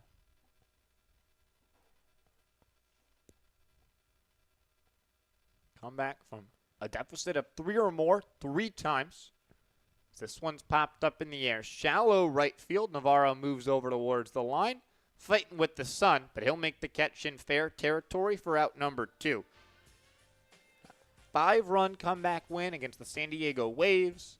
A 4-run comeback against the league best Santa Barbara Foresters. And a 3-run comeback against the Bombers back in June.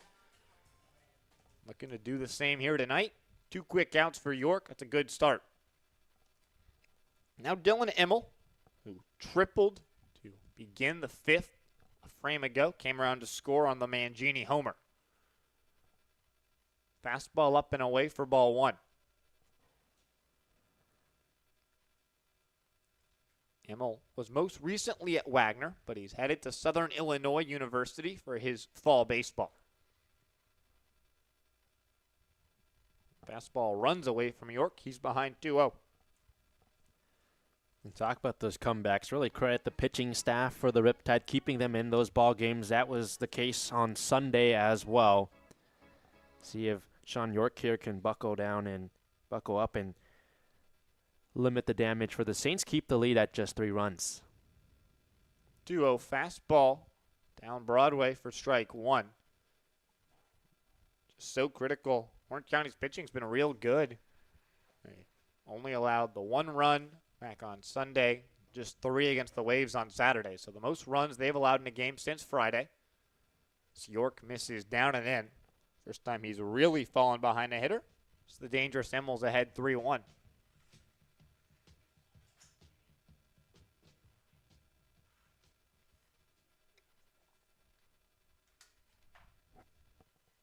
Good count for the second baseman, Dylan Emmel. He takes the 3-1 on the outside part of the plate for a strike. Took a couple shuffles towards first, but Chris Maher gave him the bad news, and he'll have to walk back towards the box.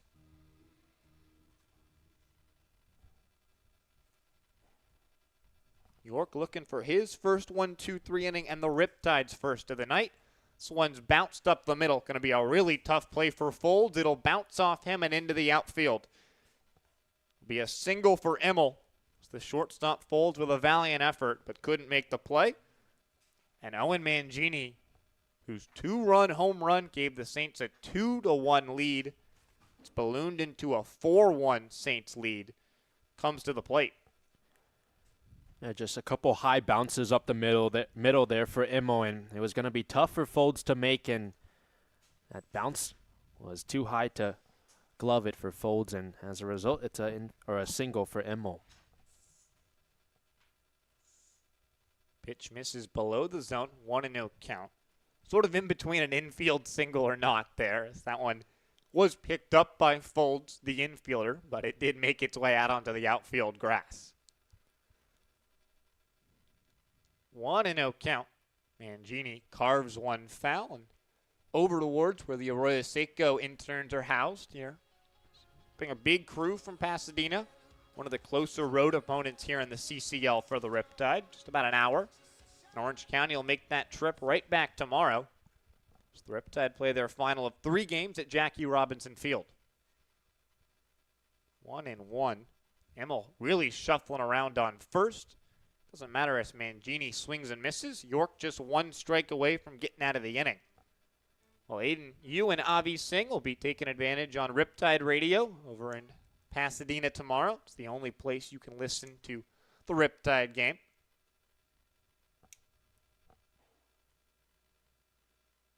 1-2 from York. Fouled straight back. Bit of a yo-yo bounce. Home, away, all week long. Riptide here on Tuesday, Thursday, Saturday, but on the road Wednesday, Friday, Sunday to round out the regular season.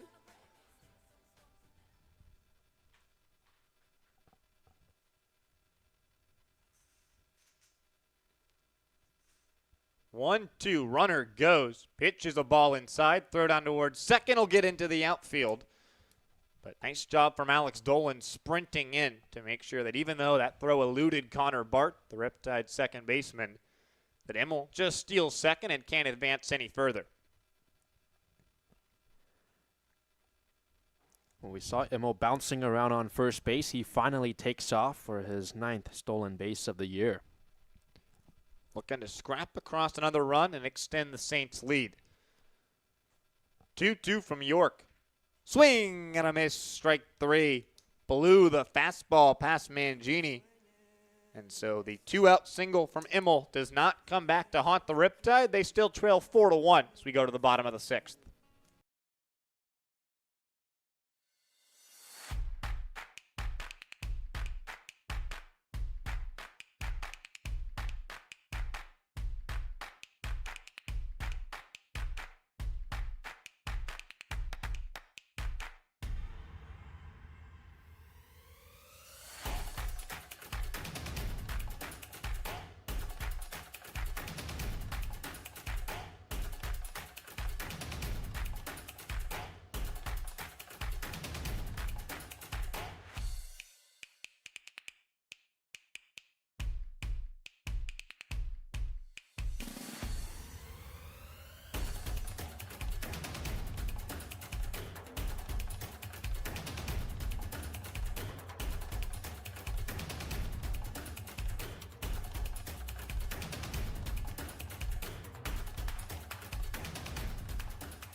Riptide needs some offense. They trail 4-1 here in the bottom of the 6th inning.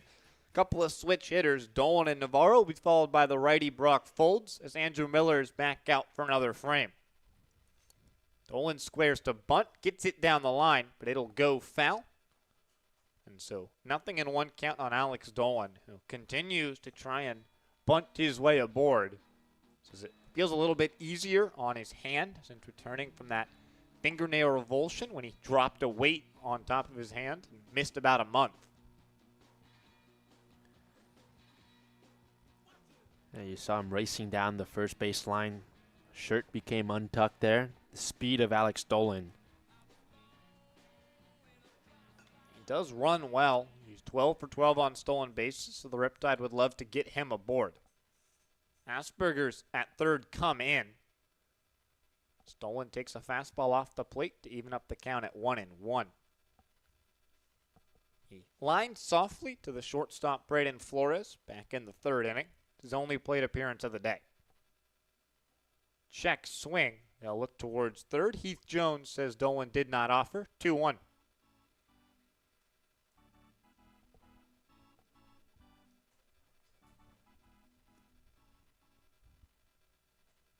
Two and one count on Dolan, who fights one off, bounces off the screen, and then behind the Riptide third base coach Eric Coleman. Bullpen catcher Nate Pone will run out to retrieve that one. There you go, doing a little bit of everything today for Nate Pone. Getting the pitchers ready and also tracking down those foul balls. That's the nature of things in summer ball. If you're not actively catching in the game, you need to be out there catching in the bullpen to ready whoever's coming in next. Nice take from Dolan on the fastball up and away to work the count full here. Looking to reach as the leadoff man. Chopper towards third, but it'll go foul as well.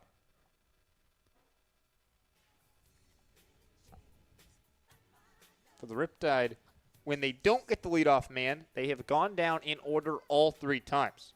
In the first, Bradley Navarro singled. He was left at third. In the 4th, Brock Folds also singled and came around to score the Riptide's only run. So it's been about getting early base runners in innings. It's the payoff pitch to Dolan. Fly ball into shallow right field. This is falling fast. Diving play by King. It'll get past him. Dolan will run into second with a bloop double down the right field line. Cannon King laying out, but not able to make the play. Dolan didn't exactly hit that one hard, but it found grass, and the Riptide will take it. Bradley Navarro to the plate, exactly who you want for the Riptide. Exactly, Sam. It was just a blooper, not hardly hit, but long run for King, and he laid out and was unable to come up with the catch. Good hit for Alex Dolan. He's in scoring position to set the table for Navarro, who comes up. Nice plate appearance for Alex Dolan. Saw 8 pitches. Got his hands in. Fought off the inside offering from Miller. Now Navarro takes a first pitch fastball for a strike. As mentioned before, Navarro singled in to right field during the first inning, stole second, and then flew out to center field back to end the third.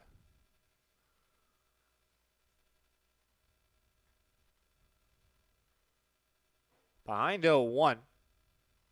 Now 0-2. Good pitch from Miller on the outside black. And down by 3 runs here, just trying to piece together good at-bats. Navarro last year with the Riptide was on a 33-game on-base streak, so he takes good at-bats, and he's found ways to get on. Gotten aboard in all 4 so far this summer as well. Behind 0-2.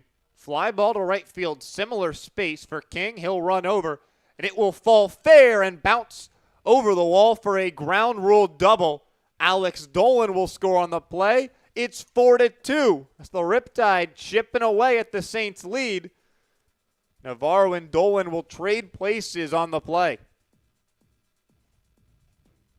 Boy, do the Riptide love to have Bradley Navarro back. He continues to come through time and time again, and he shows you why right there.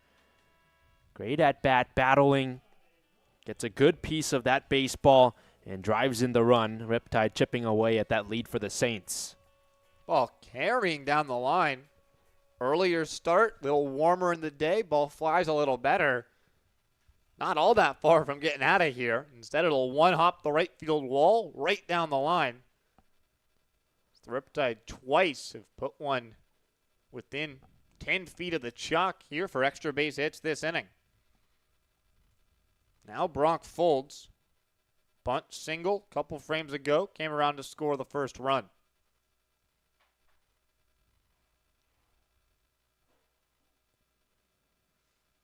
Strike one. Nice fastball from Miller.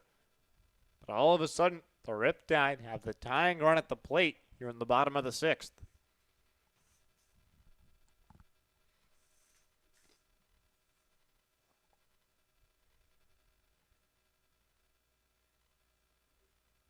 Another fastball for a strike from Miller. 0-2.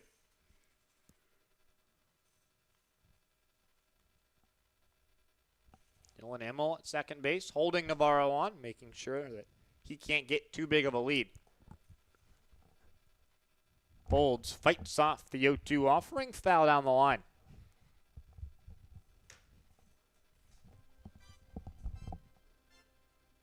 Well, everything's been going that way against Miller in the inning. Dolan and Navarro both switch hitters, batting from the left side, pulled it down the line. Folds perhaps trying to go the other way. Stays alive with the fastball a hair off the plate. 1-2.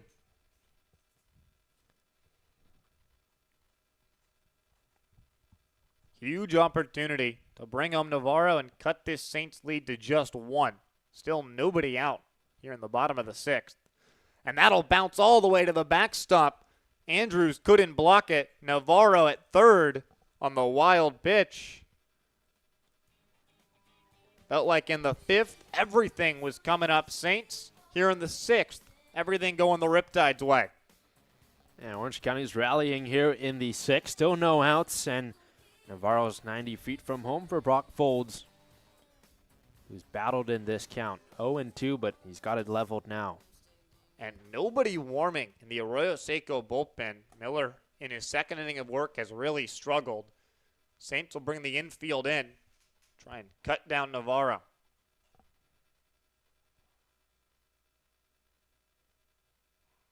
2-2 to Brock Folds.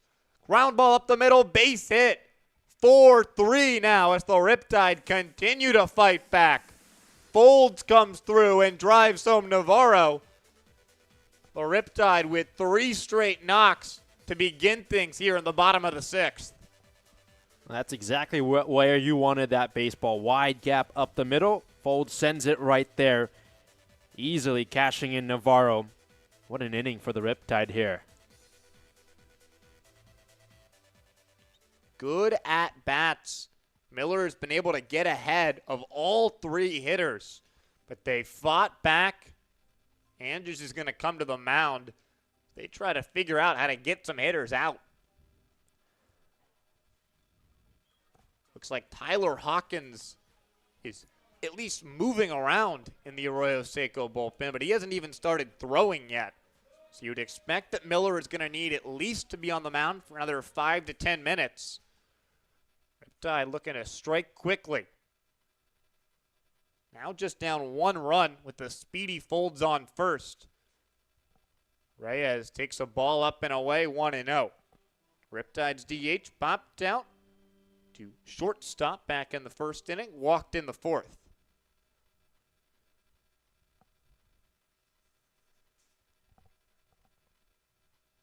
Folds runs, pitches a ball, throw down towards second, not in time. Narrowly ahead of the tag from Flores. Tying run in scoring position, and a 2-0 count for Reyes to hit in. Second steal of the game here for Brock Folds. He's now up to 11 on the year. Third on the team behind Dolan and Rogowski. Big shift, expecting Reyes to pull the ball. Big hole on that left side. 3-0 count now. So that misses up and away.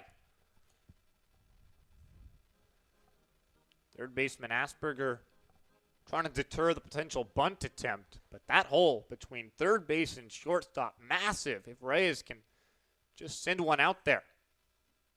3-0 does find the zone for a strike with the fastball, 3-1.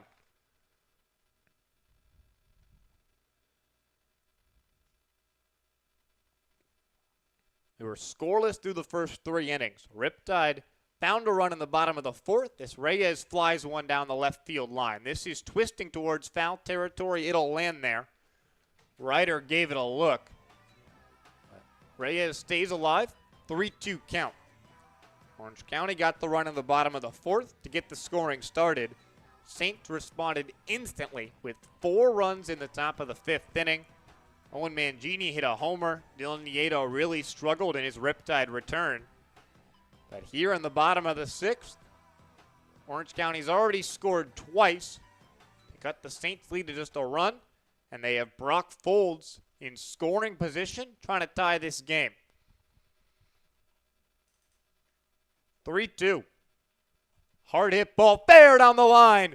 Folds is going to score easily. Reyes is going to head to second with the 3rd extra base hit of the inning for the Riptide, who have rallied back once again. We are tied at 4.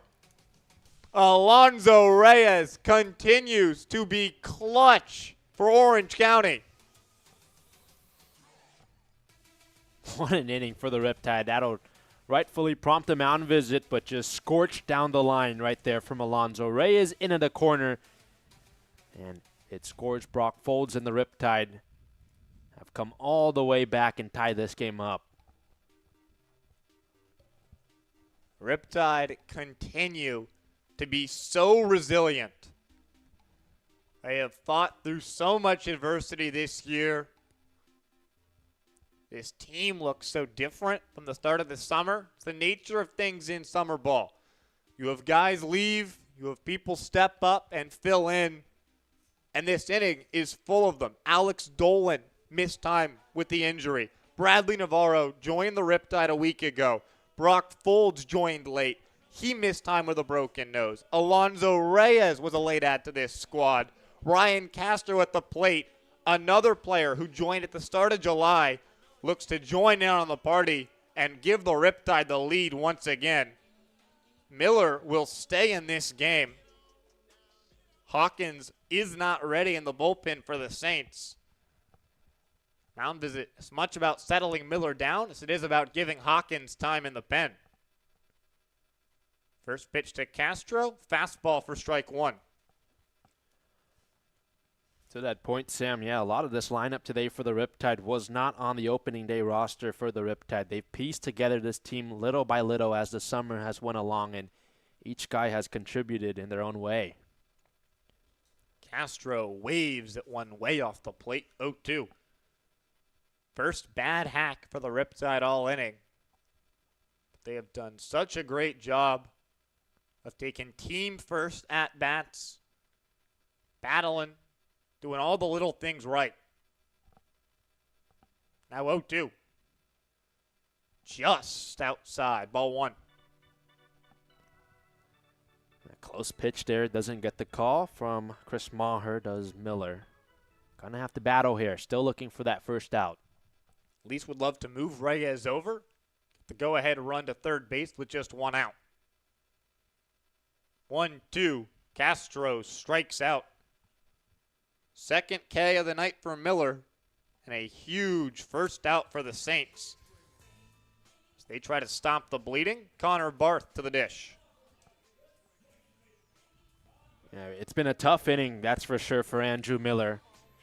They finally find out number one, but still a lot of work to do. Barth lined to right in the second, singled back in the fourth, but was caught out trying to stretch it into a double. Nice off speed from Miller, drops into the zone for strike one.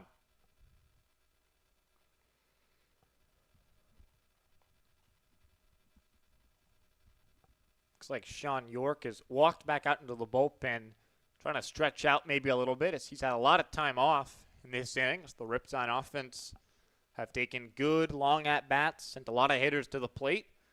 Often see pitchers struggle in situations like that where they have to respond after a lot of time off. So York will loosen up in the pen as he prepares to go out for the seventh. 0-2 to Barth. Check swing outside the zone. Looks like Barth did not offer, so it's a 1-2 count.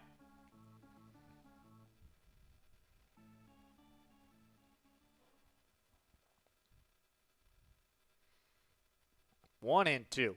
Barth, liner to right field, falling fast. It'll fall in front of King for a knock. Reyes had to hold up to make sure the play wasn't made by Arroyo Seco's right fielder. So he's just getting into third. But now runners at the corners for Sunday's hero, Thomas Cernius.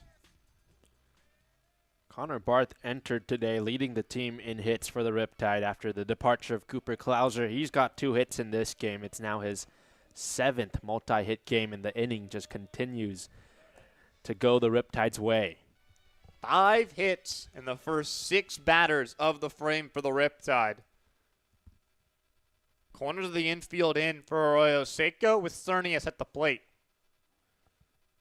First pitch swinging, liner down the right field line. It'll go foul. Riptide have had plenty of luck in the right field corner here in the bottom of the 6th. But that one not able to stay fair. But a loud strike one for Cernius. Yeah, sent it a long ways, got a good piece, but it just hooked foul.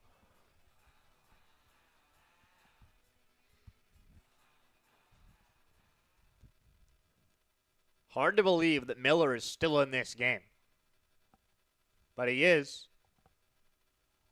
And his 0-1 to Cernius. This is down and in. Nice block from Andrews. Keeps this game tied at 4.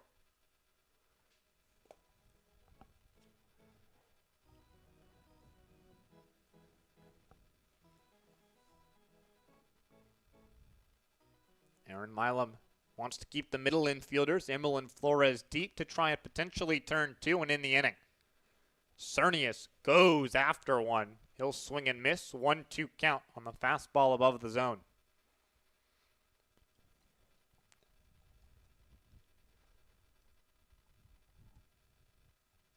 Got to put the ball in play here if you're Cernius. That go-ahead run, 90 feet away, moving closer as Reyes takes his lead. 1-2, fouled back. Riptide's first baseman stays alive. Another good at-bat in this inning for the Riptide. This time it's Thomas Cernius. Big spot for him to be coming up.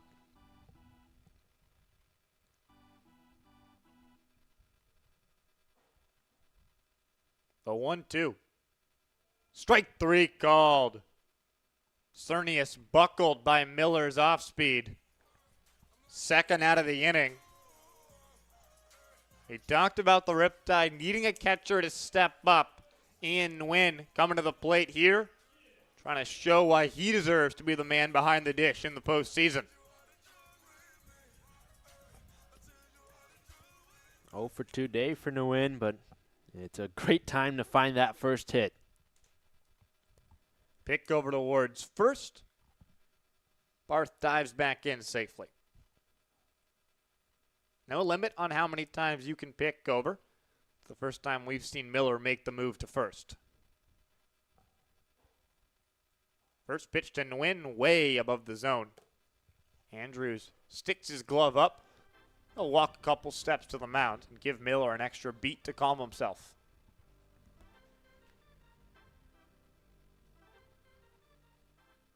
Nguyen does not have an RBI yet with the Riptide. Looking for his first, giving the Riptide the lead again. Again, the 1-0 above the zone. 2-0 count.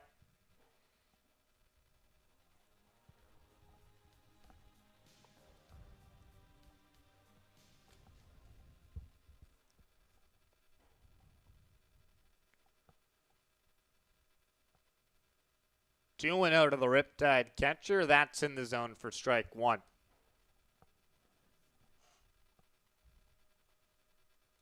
The Western Kentucky product 0 for 2 today with a fly out to right and a strikeout. That K came an inning ago against Miller. This 2-1 fastball misses away, and a good hitter's count for Ian Nguyen.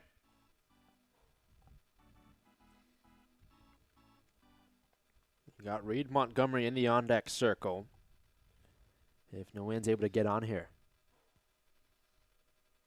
3-1. Nguyen pops it foul over to the right side beyond the Saints dugout and into the trees. So a 3-2 count means that Barth over at first will get a jump on the pitch.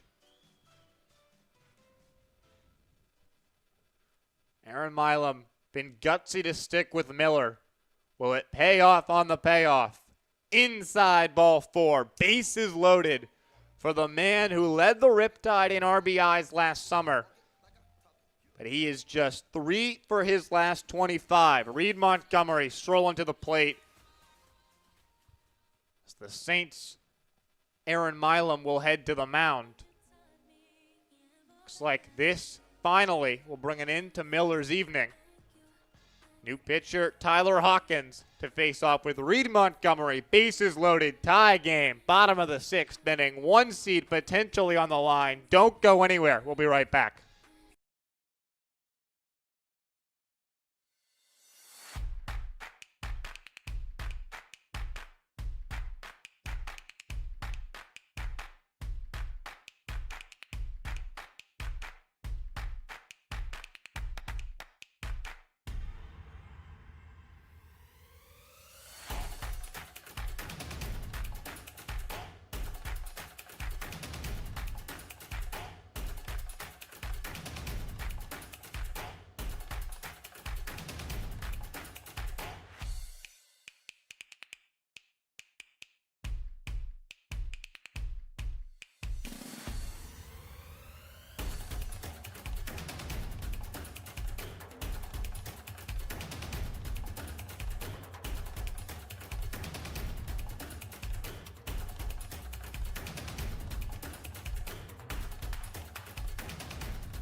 Reed Montgomery coming to the plate against Tyler Hawkins.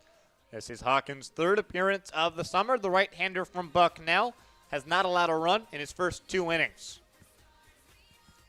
Huge spot in this game. Riptide looking to retake the lead. The Saints, after already allowing 3 in the frame, trying to leave them loaded and keep us tied as we go to the final 3 innings. First pitch to Montgomery, hammered foul down the right field line. Well, he's an aggressive hitter, that's for sure. Reed Montgomery is. Power hitter as well. 21 hits this summer. 10 of them are extra base hits, so a guy who can do a lot of damage when he's up, especially with the bases loaded. 9th member of the Riptide lineup to come to the plate. Chatting with Chris Maher while that baseball that ran all the way down the right field line is retrieved.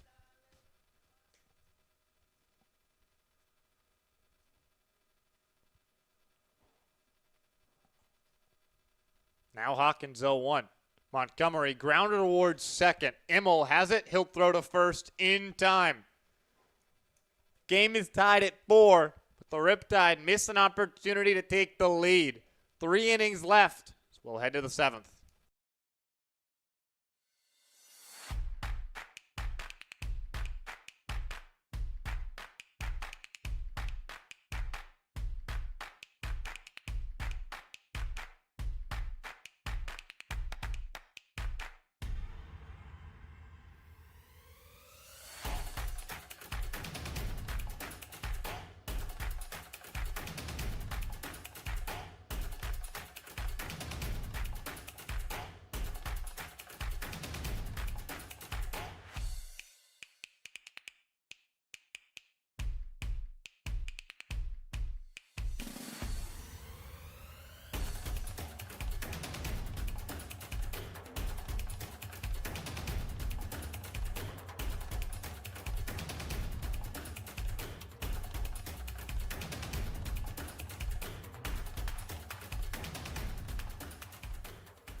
Knotted up at 4 as we head to the top of the 7th inning.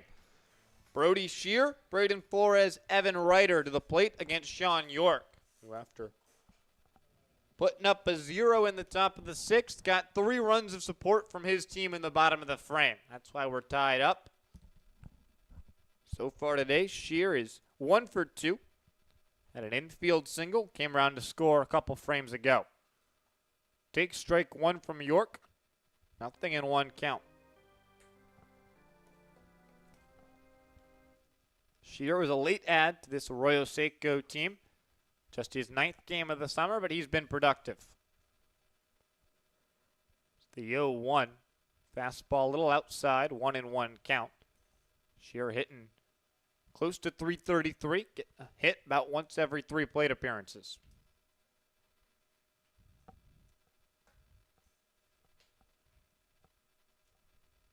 1-1.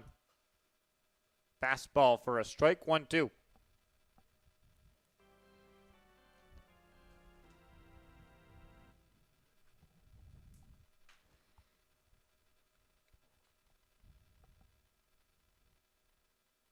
York rocks and fires. 1-2. Diving play from Foles. Deep short. Gets up the third to first in time. Spectacular from Brock Folds. Put a star in your scorebook for that one. Laying out to take one away from Shear. Huge first out for the Riptide. Wow, what a play from Brock Folds. Absolutely laid out and delivered a bullet over to first base. Special stuff from the Riptide shortstop. Looked like that was certainly headed into the outfield. And even when Folds gets to that ball, you're thinking there's no chance he's going to get up and throw Shear out. But he does. It's the 1-0. Flores fouls it off, 1-1 count. Shear's a center fielder. He runs well. This is not some slow first baseman who, Folds is able to throw out a guy by a half step who's really not exactly sprinting down the line. I mean, Shear was running well. That's just a special play. 1-1. Curveball misses outside, 2-1 count. Yeah, he was zooming down the line. That's a highlight play right there from Brock Folds. Well done. Just getting glove on that ball was impressive. 2-1. Fouled back into the screen. 2-2. Flores reached on the air by Dylan Nieto. Came around to score back in the fifth, but does not have a base hit yet today. He's now just 3 for his last 27. Really been slumping since his All-Star game nod at the start of the month. 2-2 off the plate. Full count.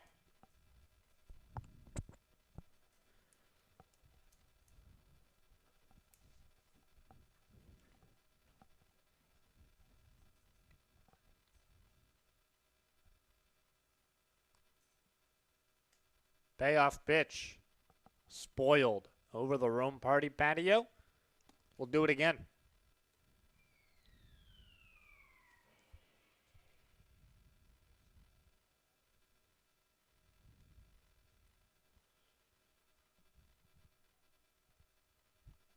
York has his sign. His 3-2. Weakly tapped over his head. More play for Folds. He grabs it. The throw to first. In time again.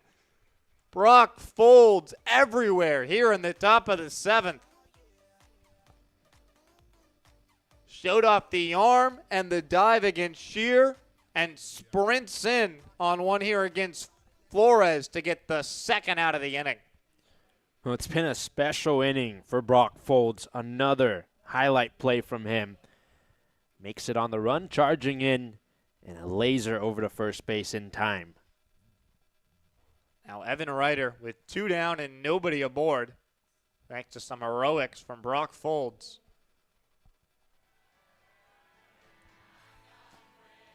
Flores also not a slow guy at all, and he beat out the run. Well, the only reason that play from Folds didn't feel quite so special was because of how good the one before it was. This one easier. Back to the mound. York throws to first. A 1-2-3 inning thanks to Brock Folds and Sean York. Still tied at 4. Time to stretch. Getting late in Irvine.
Bottom of the 7th inning.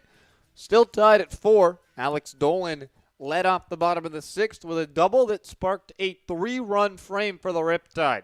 Tyler Hawkins, after getting the last out, back out there. Strike 1 to Dolan. Hawkins got Reed Montgomery to roll over into a ground out to second base. The bases loaded to end the Riptide's bottom of the 6th inning. This is 0-1, flies to the backstop. 1-1 count. It was a really good inning for the Riptide the last time they were up, and now looking to finish the job and take the lead back once again. The 1-1. Dolan swings and misses. 1-2.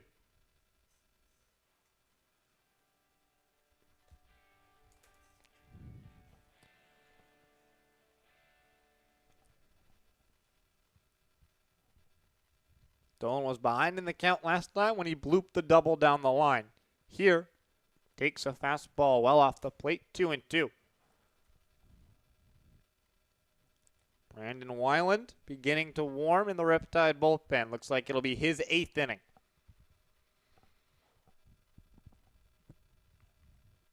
Two and two. Dolan fights one off the other way. Long run. Ryder won't get there. It'll fall in for an opposite field base hit. 2 knocks in as many innings for Alex Dolan. Gonna be the fire starter once again. It's Bradley Navarro. For an RBI ground rule double a frame ago, comes back to the plate.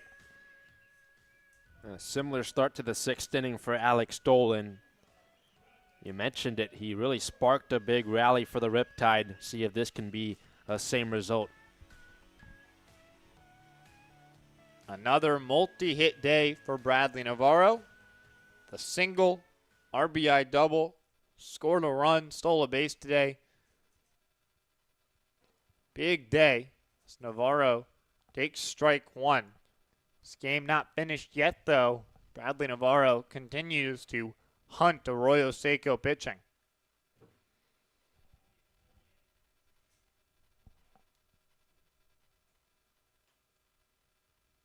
Oh, 1, but first they'll check on Dolan at first, who dives back in safely.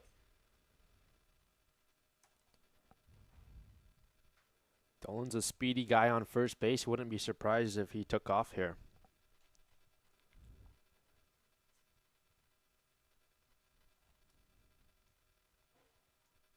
Perfect 12 for 12 on stolen bases. That pitch misses down and in.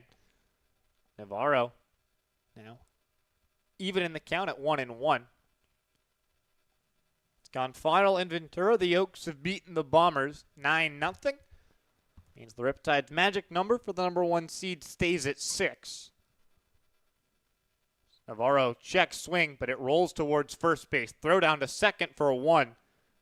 Nice job by Mangini on the little roller to get the lead runner. Navarro does reach on the back end of the play, but they do cut down Dolan. Navarro almost looked like he wasn't quite sure about that swing. Yeah, half swing there, and it just rolls down the first baseline, and Mangini made the right decision. You get the out at second of Dolan, and that's 1 down. The risky play, though. Could have seen that ball go a lot of different places, but it works out.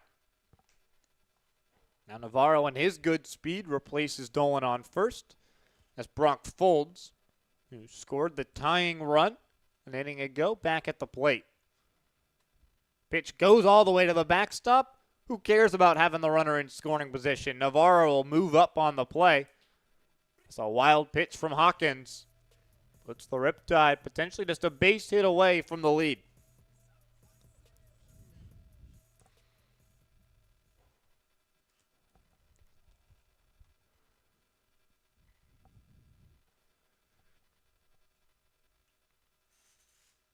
Hawkins checks Navarro. His 1-0 fouled back towards us. 1-1. It was a spectacular inning, to say that, for Brock Folds. See if he can add to his really good day at the plate as well. 2 hits.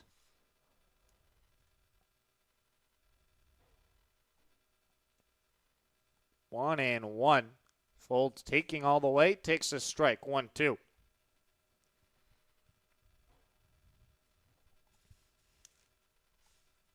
Yeah, Rockfold was the only guy to get struck out by the starter Daniel Vergara, who worked 4 innings of one-run ball.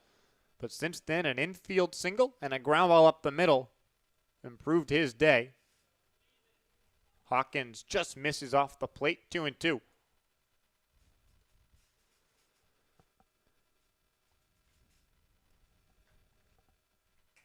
Orange County up to 9 hits. The Saints just have 5. We are tied at 4. 2-2. Folds, swings, and misses. And after some heroics in the field in the top half of the frame, he goes down swing for the second time today. First K from Hawkins since entering this game. And Alonso Reyes will come to the plate. Way to induce the swing and a miss there for Hawkins, the pitcher. Now you're just 1 out away from getting out of this inning and leaving the runner stranded for the Riptide in scoring position. Reyes tied the game last inning. Looking to untie it this time. 0-1. Well, it's been a short summer, but so many times Alonso Reyes has come up clutch. Had the 2-run knock to tie the game as the Riptide came back against the Santa Barbara Foresters. Had the walk-off hit against the San Diego Bombers last week. And then, just on Sunday, the triple down the right field line that tied the game at 1. He already has a big hit here tonight, looking for another one. 1-1. Check swing inside, ball 2.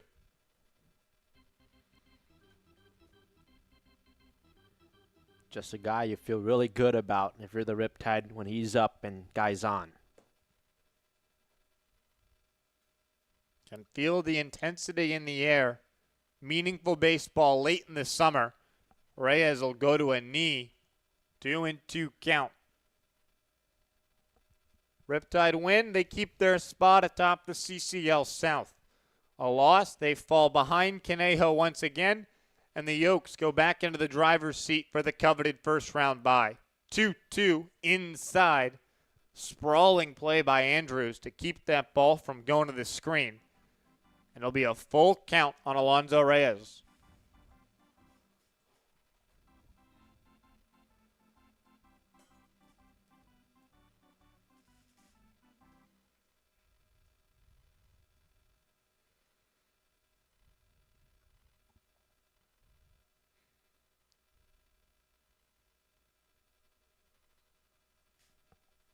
Three-two. Swing and a miss. Strike 3. Back-to-back Ks from Hawkins. Helps him work around the leadoff single from Dolan. Still tied at 4 through 7.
Longest outing all summer for Sean York, top of the 8th.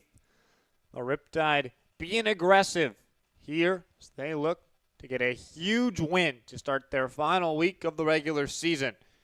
York worked a 1-2-3 inning last time up. He'll face off against 3 straight lefties as Sean Asperger takes strike 1. Brandon Nguyen and Cannon King to follow.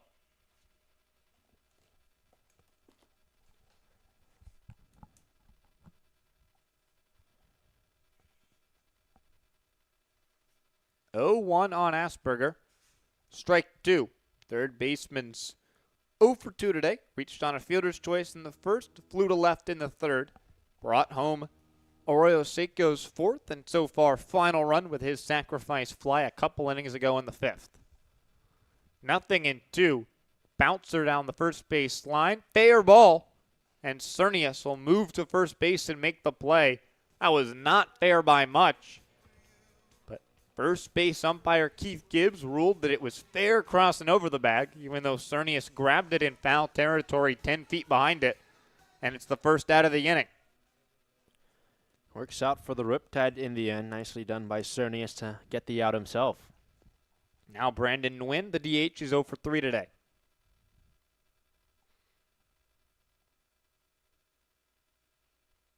This one off the end of the bat and foul down the third base line. Aiden Pham will take us around the CCL. Conejo takes down the Bombers 9-0 in Ventura College. Big game for the Riptide. Barons against Santa Maria. The Academy up 3-1. That game's in the top of the 5th. In the north, it's Walnut Creek ahead of Menlo Park 4-0. And the Seagulls of San Francisco trail 2-0 at Sonoma. And right here, it's a 4-4 ball game here in the bottom of the 7th. For the Riptide, the reason why that Barons game matters, the Academy currently 3rd in the CCL South among playoff-eligible teams. This York's 0-2 fouled straight back. The top 2 teams get the opportunity to host a playoff game. So the Riptide magic number is 4 with the Barons, 6 with the Oaks to secure that 1 seed. Barons do have a slim path to the number 1 overall spot in the South Division, but they require a lot to go right. So as of now, Riptide not getting a lot of help. They'll have to do business themselves. But you sort of expected that coming into today. Santa Maria and San Diego, both affiliate teams. The Bombers are 5-14 this summer. Santa Maria just 1-8. So weren't expecting to get a lot from those squads. As York's delivery lined into center field for a 1-out single. Nguyen's first hit of the day puts him aboard for Cannon King. Well, Orange County is in the driver's seat. They control their own destiny. That's all you want. You don't want to really rely on other teams and have the fate of your playoffs in their hands. But if the Riptide can take care of business, they're in a good position. But it starts right now with this ball game, 4-4 bottom, rather the top of the 8th. Cannon King leads the CCL in homers. Already has a triple today. York will go to first. Non-competitive is Nguyen in standing. And the throw back to York gets away. Throw down towards second now, and it'll work out in the Riptide's favor. You don't see that every day. Thomas Cernius just throwing the ball back to his pitcher after the pickoff attempt. York doesn't handle it cleanly, but Ian Nguyen is there. He picks it up, fires a strike to second, and the bases are empty with 2 down. Get the outs any way you can. What a break for the Riptide. King pops this one up, 0-1. Aggressive there by Nguyen as well. It wasn't far from second base, and good heads-up baseball from Nguyen to pick it up and the awareness to fire to second.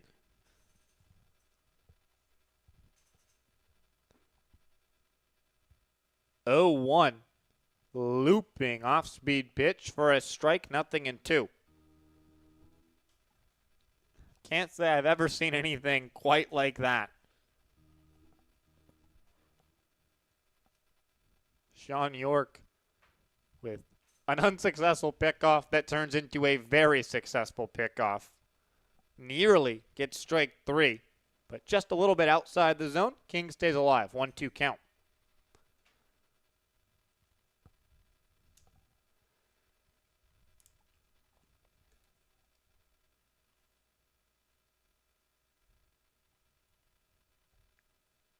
The 1-2.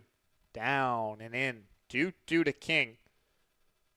After his triple, had a grounder that Connor Barth dove and made a great play on, and then popped out to shortstop.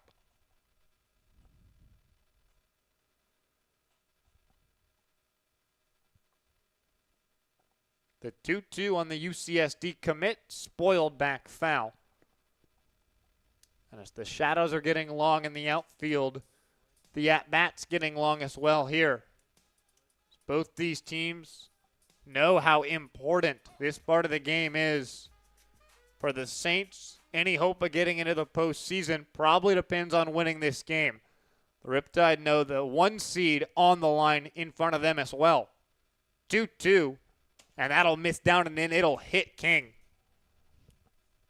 Checked his swing, got him on the back ankle. Not what Sean York was looking for with 2 strikes and 2 down, but it'll bring the catcher Cam Andrews to the dish. Yeah, it was a good count for York, a good opportunity to get out of this inning, but it hit the batter and give the Saints a little bit of hope here to take the lead. It looked like a painful one there for King, who took his time going to first. First base or home plate umpire Chris Maher, and now standing on top of home plate, swiping it off, making sure that King had enough time to be A-OK over there. Rough day so far for Andrews. He's 0 for 3 with 2 Ks. Second time facing York, he flew to right back in the 6th. King was the first hitter over on first that York faced for a second time here in the 3rd inning. Fastball down and away for ball 1. With this being the longest outing from the right-hander all summer, first time he's had to deal with hitters seeing him for a second time in the same game as they adjust to his offerings. The 1-0 on the outside black. Nice job from Nguyen to bring that pitch in, 1-1.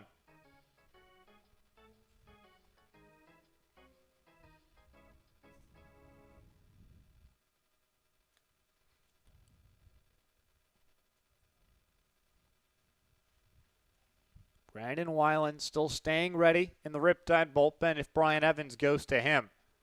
The 1-1 line drive into right center field. Navarro moving back. He'll make the catch. And with the help of a ridiculous caught stealing on a pickoff attempt that got away, Sean York puts up 3 straight zeros. Tied up at 4, bottom of the 8th coming up.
Another inning of work for Tyler Hawkins. He's got 4 outs already and looking to get 3 more. Keep this game tied as we potentially head to the 9th. Riptide looking to retake the lead. Ryan Castro at the plate. An 0-for-3 day. Does have an RBI ground out, though. Way up and in. Castro has to duck out of the way. Ball 1.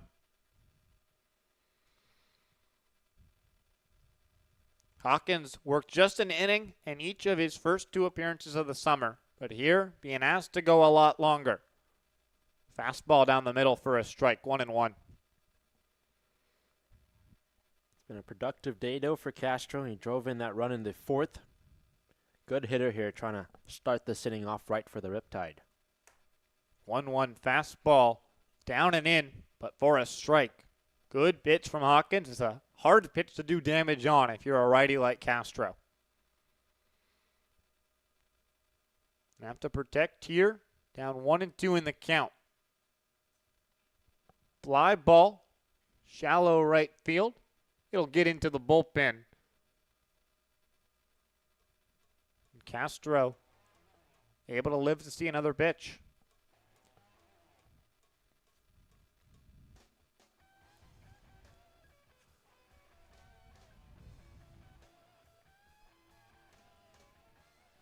Connor Barth, Thomas Cernius to follow here for the Riptide. That's the 1-2. Up and in, ball 2. All the scoring concentrated in the middle innings of this one. No score in the first 3. Riptide got a run in the bottom of the 4th. Saints 4 in the top of the 5th. But Orange County answered with 3 in the bottom of the 6th. This one's grounded towards first base. Mangini has it, throw to first behind the pitcher Hawkins. Castro will reach on the error, and a break for the Riptide, but a break they will gladly take. Lead man on here in the bottom of the 8th. It was just an awkward play there. It was Mangini who picked it up, but he was waiting on his pitcher to cover the bag, and throw just went right behind him, and the Riptide, like you said, Sam, will gladly take it. Can Orange County capitalize on the second error of the night for the Saints? 2 for each squad so far. First pitch to Barth, popped up, foul territory, and not in play.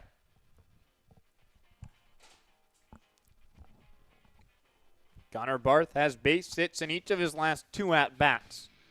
Was caught out trying to stretch the first single back in the 4th into a double. But a 2-for-3 day for the Riptide second baseman. Goes after this one. He's behind 0-2 as he sends one to the parking lot.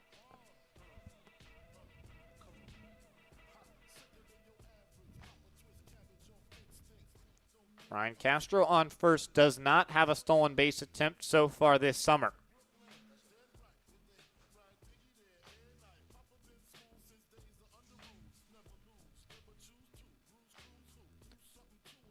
Two days after making so many changes, Brian Evans has stuck with his 9 all through this one. It's the 0-2. Barth reaches out and stays alive by sending it down the right field line. No way to get a hold of one there just to keep the at-bat going, stay alive for Connor Barth, who's had himself a good night. Pitcher Hawkins has not walked anyone yet. He walked 20 in 17 games for Bucknell. That one gets away from him. 1-2 count.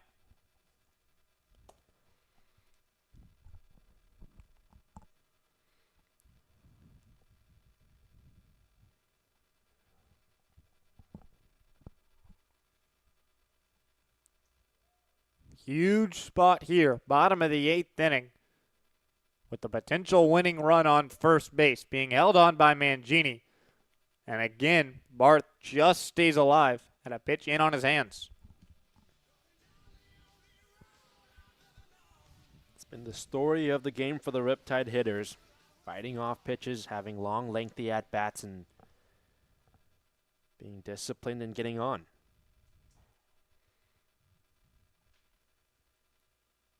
The 1-2 again, 2-2. As Barth jolts out of the way of the up and in fastball. And in these late innings, ever since the Saints scored 4 in the top of the 5th to take the lead, these Riptide hitters have been so patient at the plate, done a great job of working long plate appearances, and really making the relievers, Miller and Hawkins, work for the Saints. 2-2. Liner into left field. That will fall for a base hit. 3-hit day for Connor Barth. And the Riptide have 2 on, nobody out in the bottom of the 8th for Cernius. We just talked about it. Good long at-bats. Connor Barth fights off pitches, and he comes through. Now a season-high 3 hits in a single game for him. Team leader in hits, extending that lead. And again, nobody throwing in that Saints bullpen. Lincoln Lions headed out to just warm up. But Aaron Milam has shown a ton of trust in his relievers, giving them a long leash. Can Hawkins come through, or will the Riptide take the lead? First pitch to Cernius. Fly ball popped up into shallow left field. Shortstop Flores runs out onto the grass. Infield fly rule was in effect anyway. 1 out, and it's a big one for Hawkins and the Saints. Yeah, Cernius just got under that one, and he popped it up. And it's a good feeling for the pitcher when you find that first out after this inning hasn't really gone the way you wanted it to. Ian Nguyen drew his 3rd walk in 3 games this summer, last time up, but he's 0 for 2 today.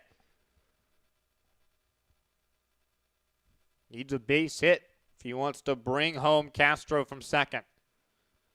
Fastball in the dirt for ball 1, 1-0.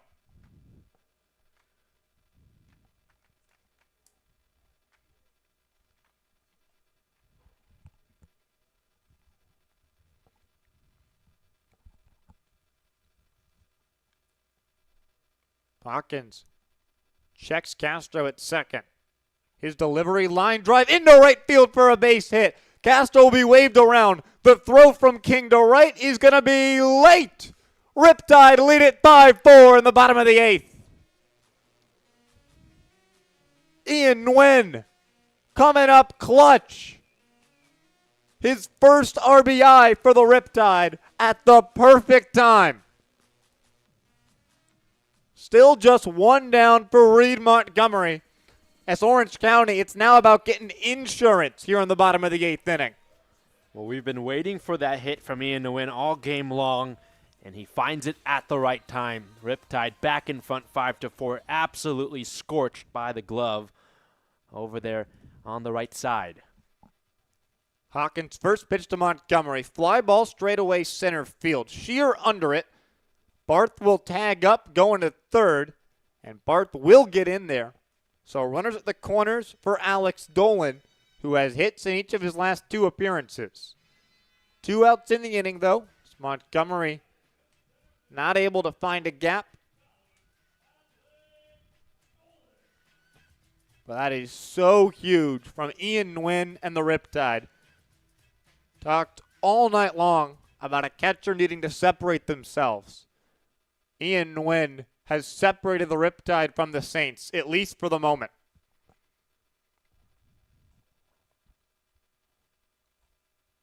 First pitch to Dolan. They'll check towards Heath Jones. Third base umpire moves over towards second with the runners at the corners. He says Dolan did not offer. It's ball 1. You mentioned it's been a good night for Alex Dolan. Does he have one more in him? 1-0. Strike at the knees, 1-1. Looking to join Barth in the 3-hit club today and bring home Barth for the run.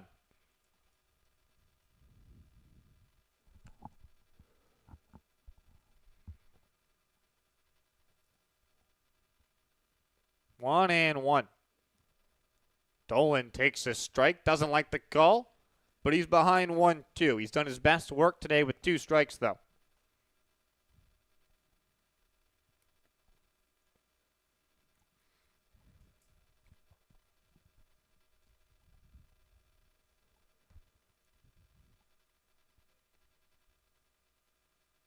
1-2 on the center fielder. Dolan, weak grounder towards second. Immel up with the first in time. But Ian Nguyen brings home the Riptide's biggest run of the summer.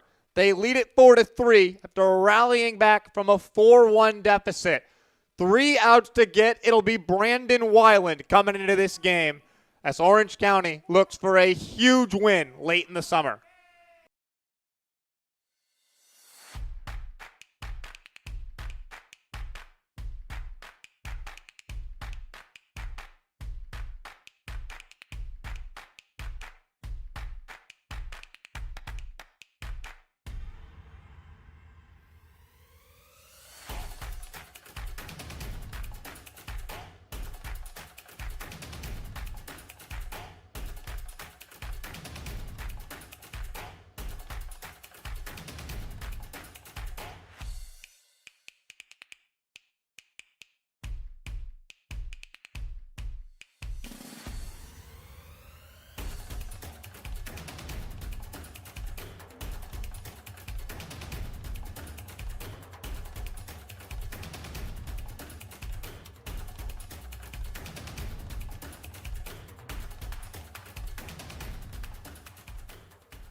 Closing time, Brandon Weiland into the ball game. The right-hander has been the heartbeat of the Riptide all summer. His energy and vibes have brought so much joy to this squad. But now he looks to do it with his arm. He's been hot 5 straight scoreless outings for the last 6 2/3 innings. ERA down to just 3 for the summer. For the right-hander Weiland, who will face the bottom of the order, Dylan Immel, Owen Mangini, Brady Shear, if there's no pinch hitters for Arroyo Seco. First pitch from Weiland, fastball below the zone, 1-0 count. Bottom third, that's the part of the order you want up if you're the Saints. It's done the most damage tonight against the Riptide. 1-0. Strike one. Good fastball on the outside half. Freezes Immel, who's 2 for 3 today. Scored a run after his triple in the 5th and had an infield knock in the 6th.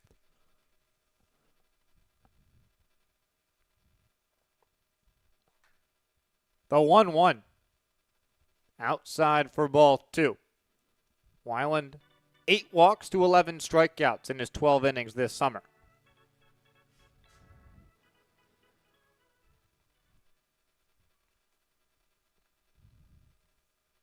Sean York was fantastic in 3 scoreless innings. Gave the Riptide offense time to rally back as Weiland misses below the zone for ball 3. From their 4-1 deficit to now the 5-4 lead. One of the biggest comebacks of Orange County summer at the most crucial point yet. But Arroyo Seco, this game means everything to them. Their playoff hopes hanging by a thread are not going to go down easily. The 3-1, outside ball 4. Immel walks, perfect start for the Saints. It'll bring up Mangini, who's already got a homer today. Exactly what the Saints needed out of Immel there. Get on, he does exactly that, gets the walk, and it was the big shot from Mangini that gave the Saints their first lead of this game. Besides the homer, 2 strikeouts from Owen Mangini today. It's been boom or bust.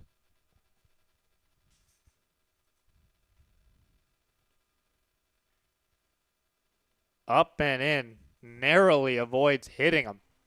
1-0 count. Weiland's missed the strike zone on 4 of his first 5 pitches. I really just got to settle down here if you're Brandon Weiland on the mound. Weiland threw 2/3 of an inning on Friday against the Bombers. He struck out 2, did allow a hit. This is 1-0. This is above the zone, 2-0 count. He was away from the team for the last couple days. Had to head up to Utah to move in. He's headed to Utah Tech in the fall, returning for his 2nd straight season there. But he's back and immediately thrust into a huge spot. Get me over fastball for strike 1, 2-1.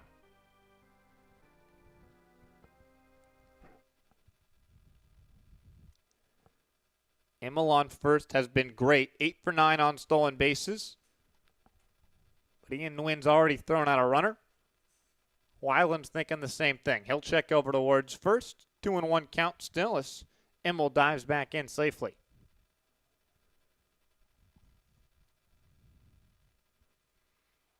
The 2-1. Swing and a miss. 2-2. Foul tipped into Nguyen's mitt. And Weiland, as he looks for his first out, and the first out of the top of the 9th, trying to reset for a K against Mangini.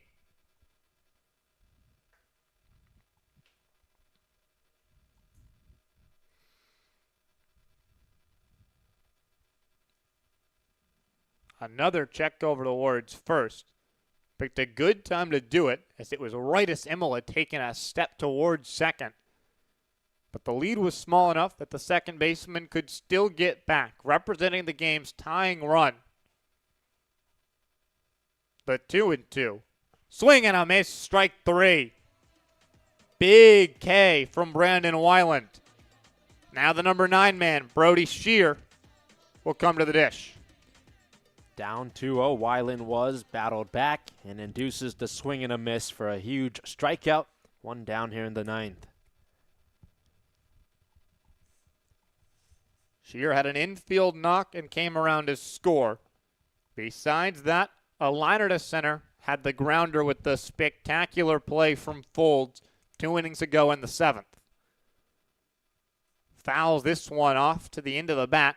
It'll bounce over towards the Riptides on deck circle. 0-1.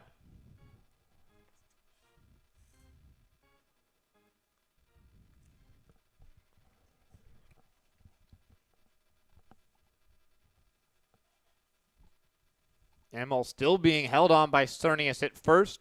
Bad swing from Shear. Fooled by the off-speed from Weiland. He's ahead 0-2.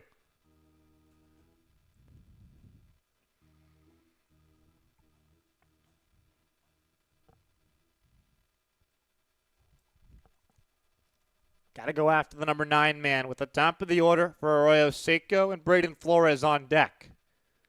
But first, another move to first base. And again, Immel back in safely.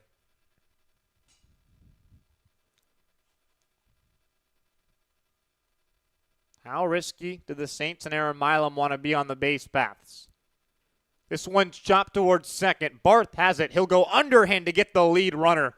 Won't have any other plays, but huge from Connor Barth to adjust the high hop out near the outfield grass. Stayed calm.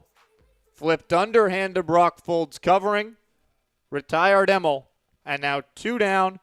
Braden Flores, the last hope for the Saints. Lots of credit to the middle infield for the Riptide tonight. Barth makes a spectacular play there. That's a ball that easily could have went in the center field.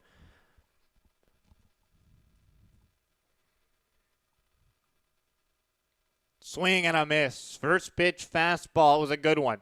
0-1. Flores 0 for 3 today. A walk and a reached on error so far, as well as 2 ground outs.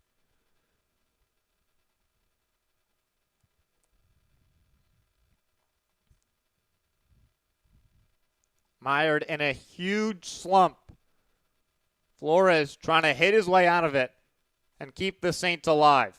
Ground ball towards second. Big hop. Barth will go the short way. Ball game over.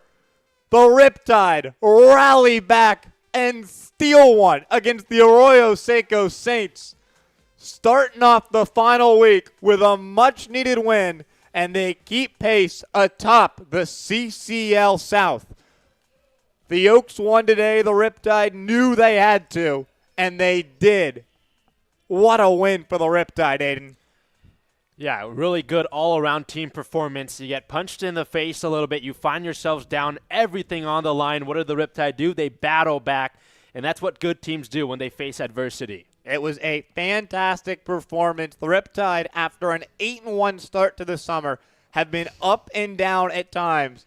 But it's a big upswing here. They've now won 3 straight ball games. They've come from behind for a second straight game. And the Riptide find a way. That is all that matters. And they win it 5-4 against the Arroyo Seco Saints. Aiden, anything you want to add?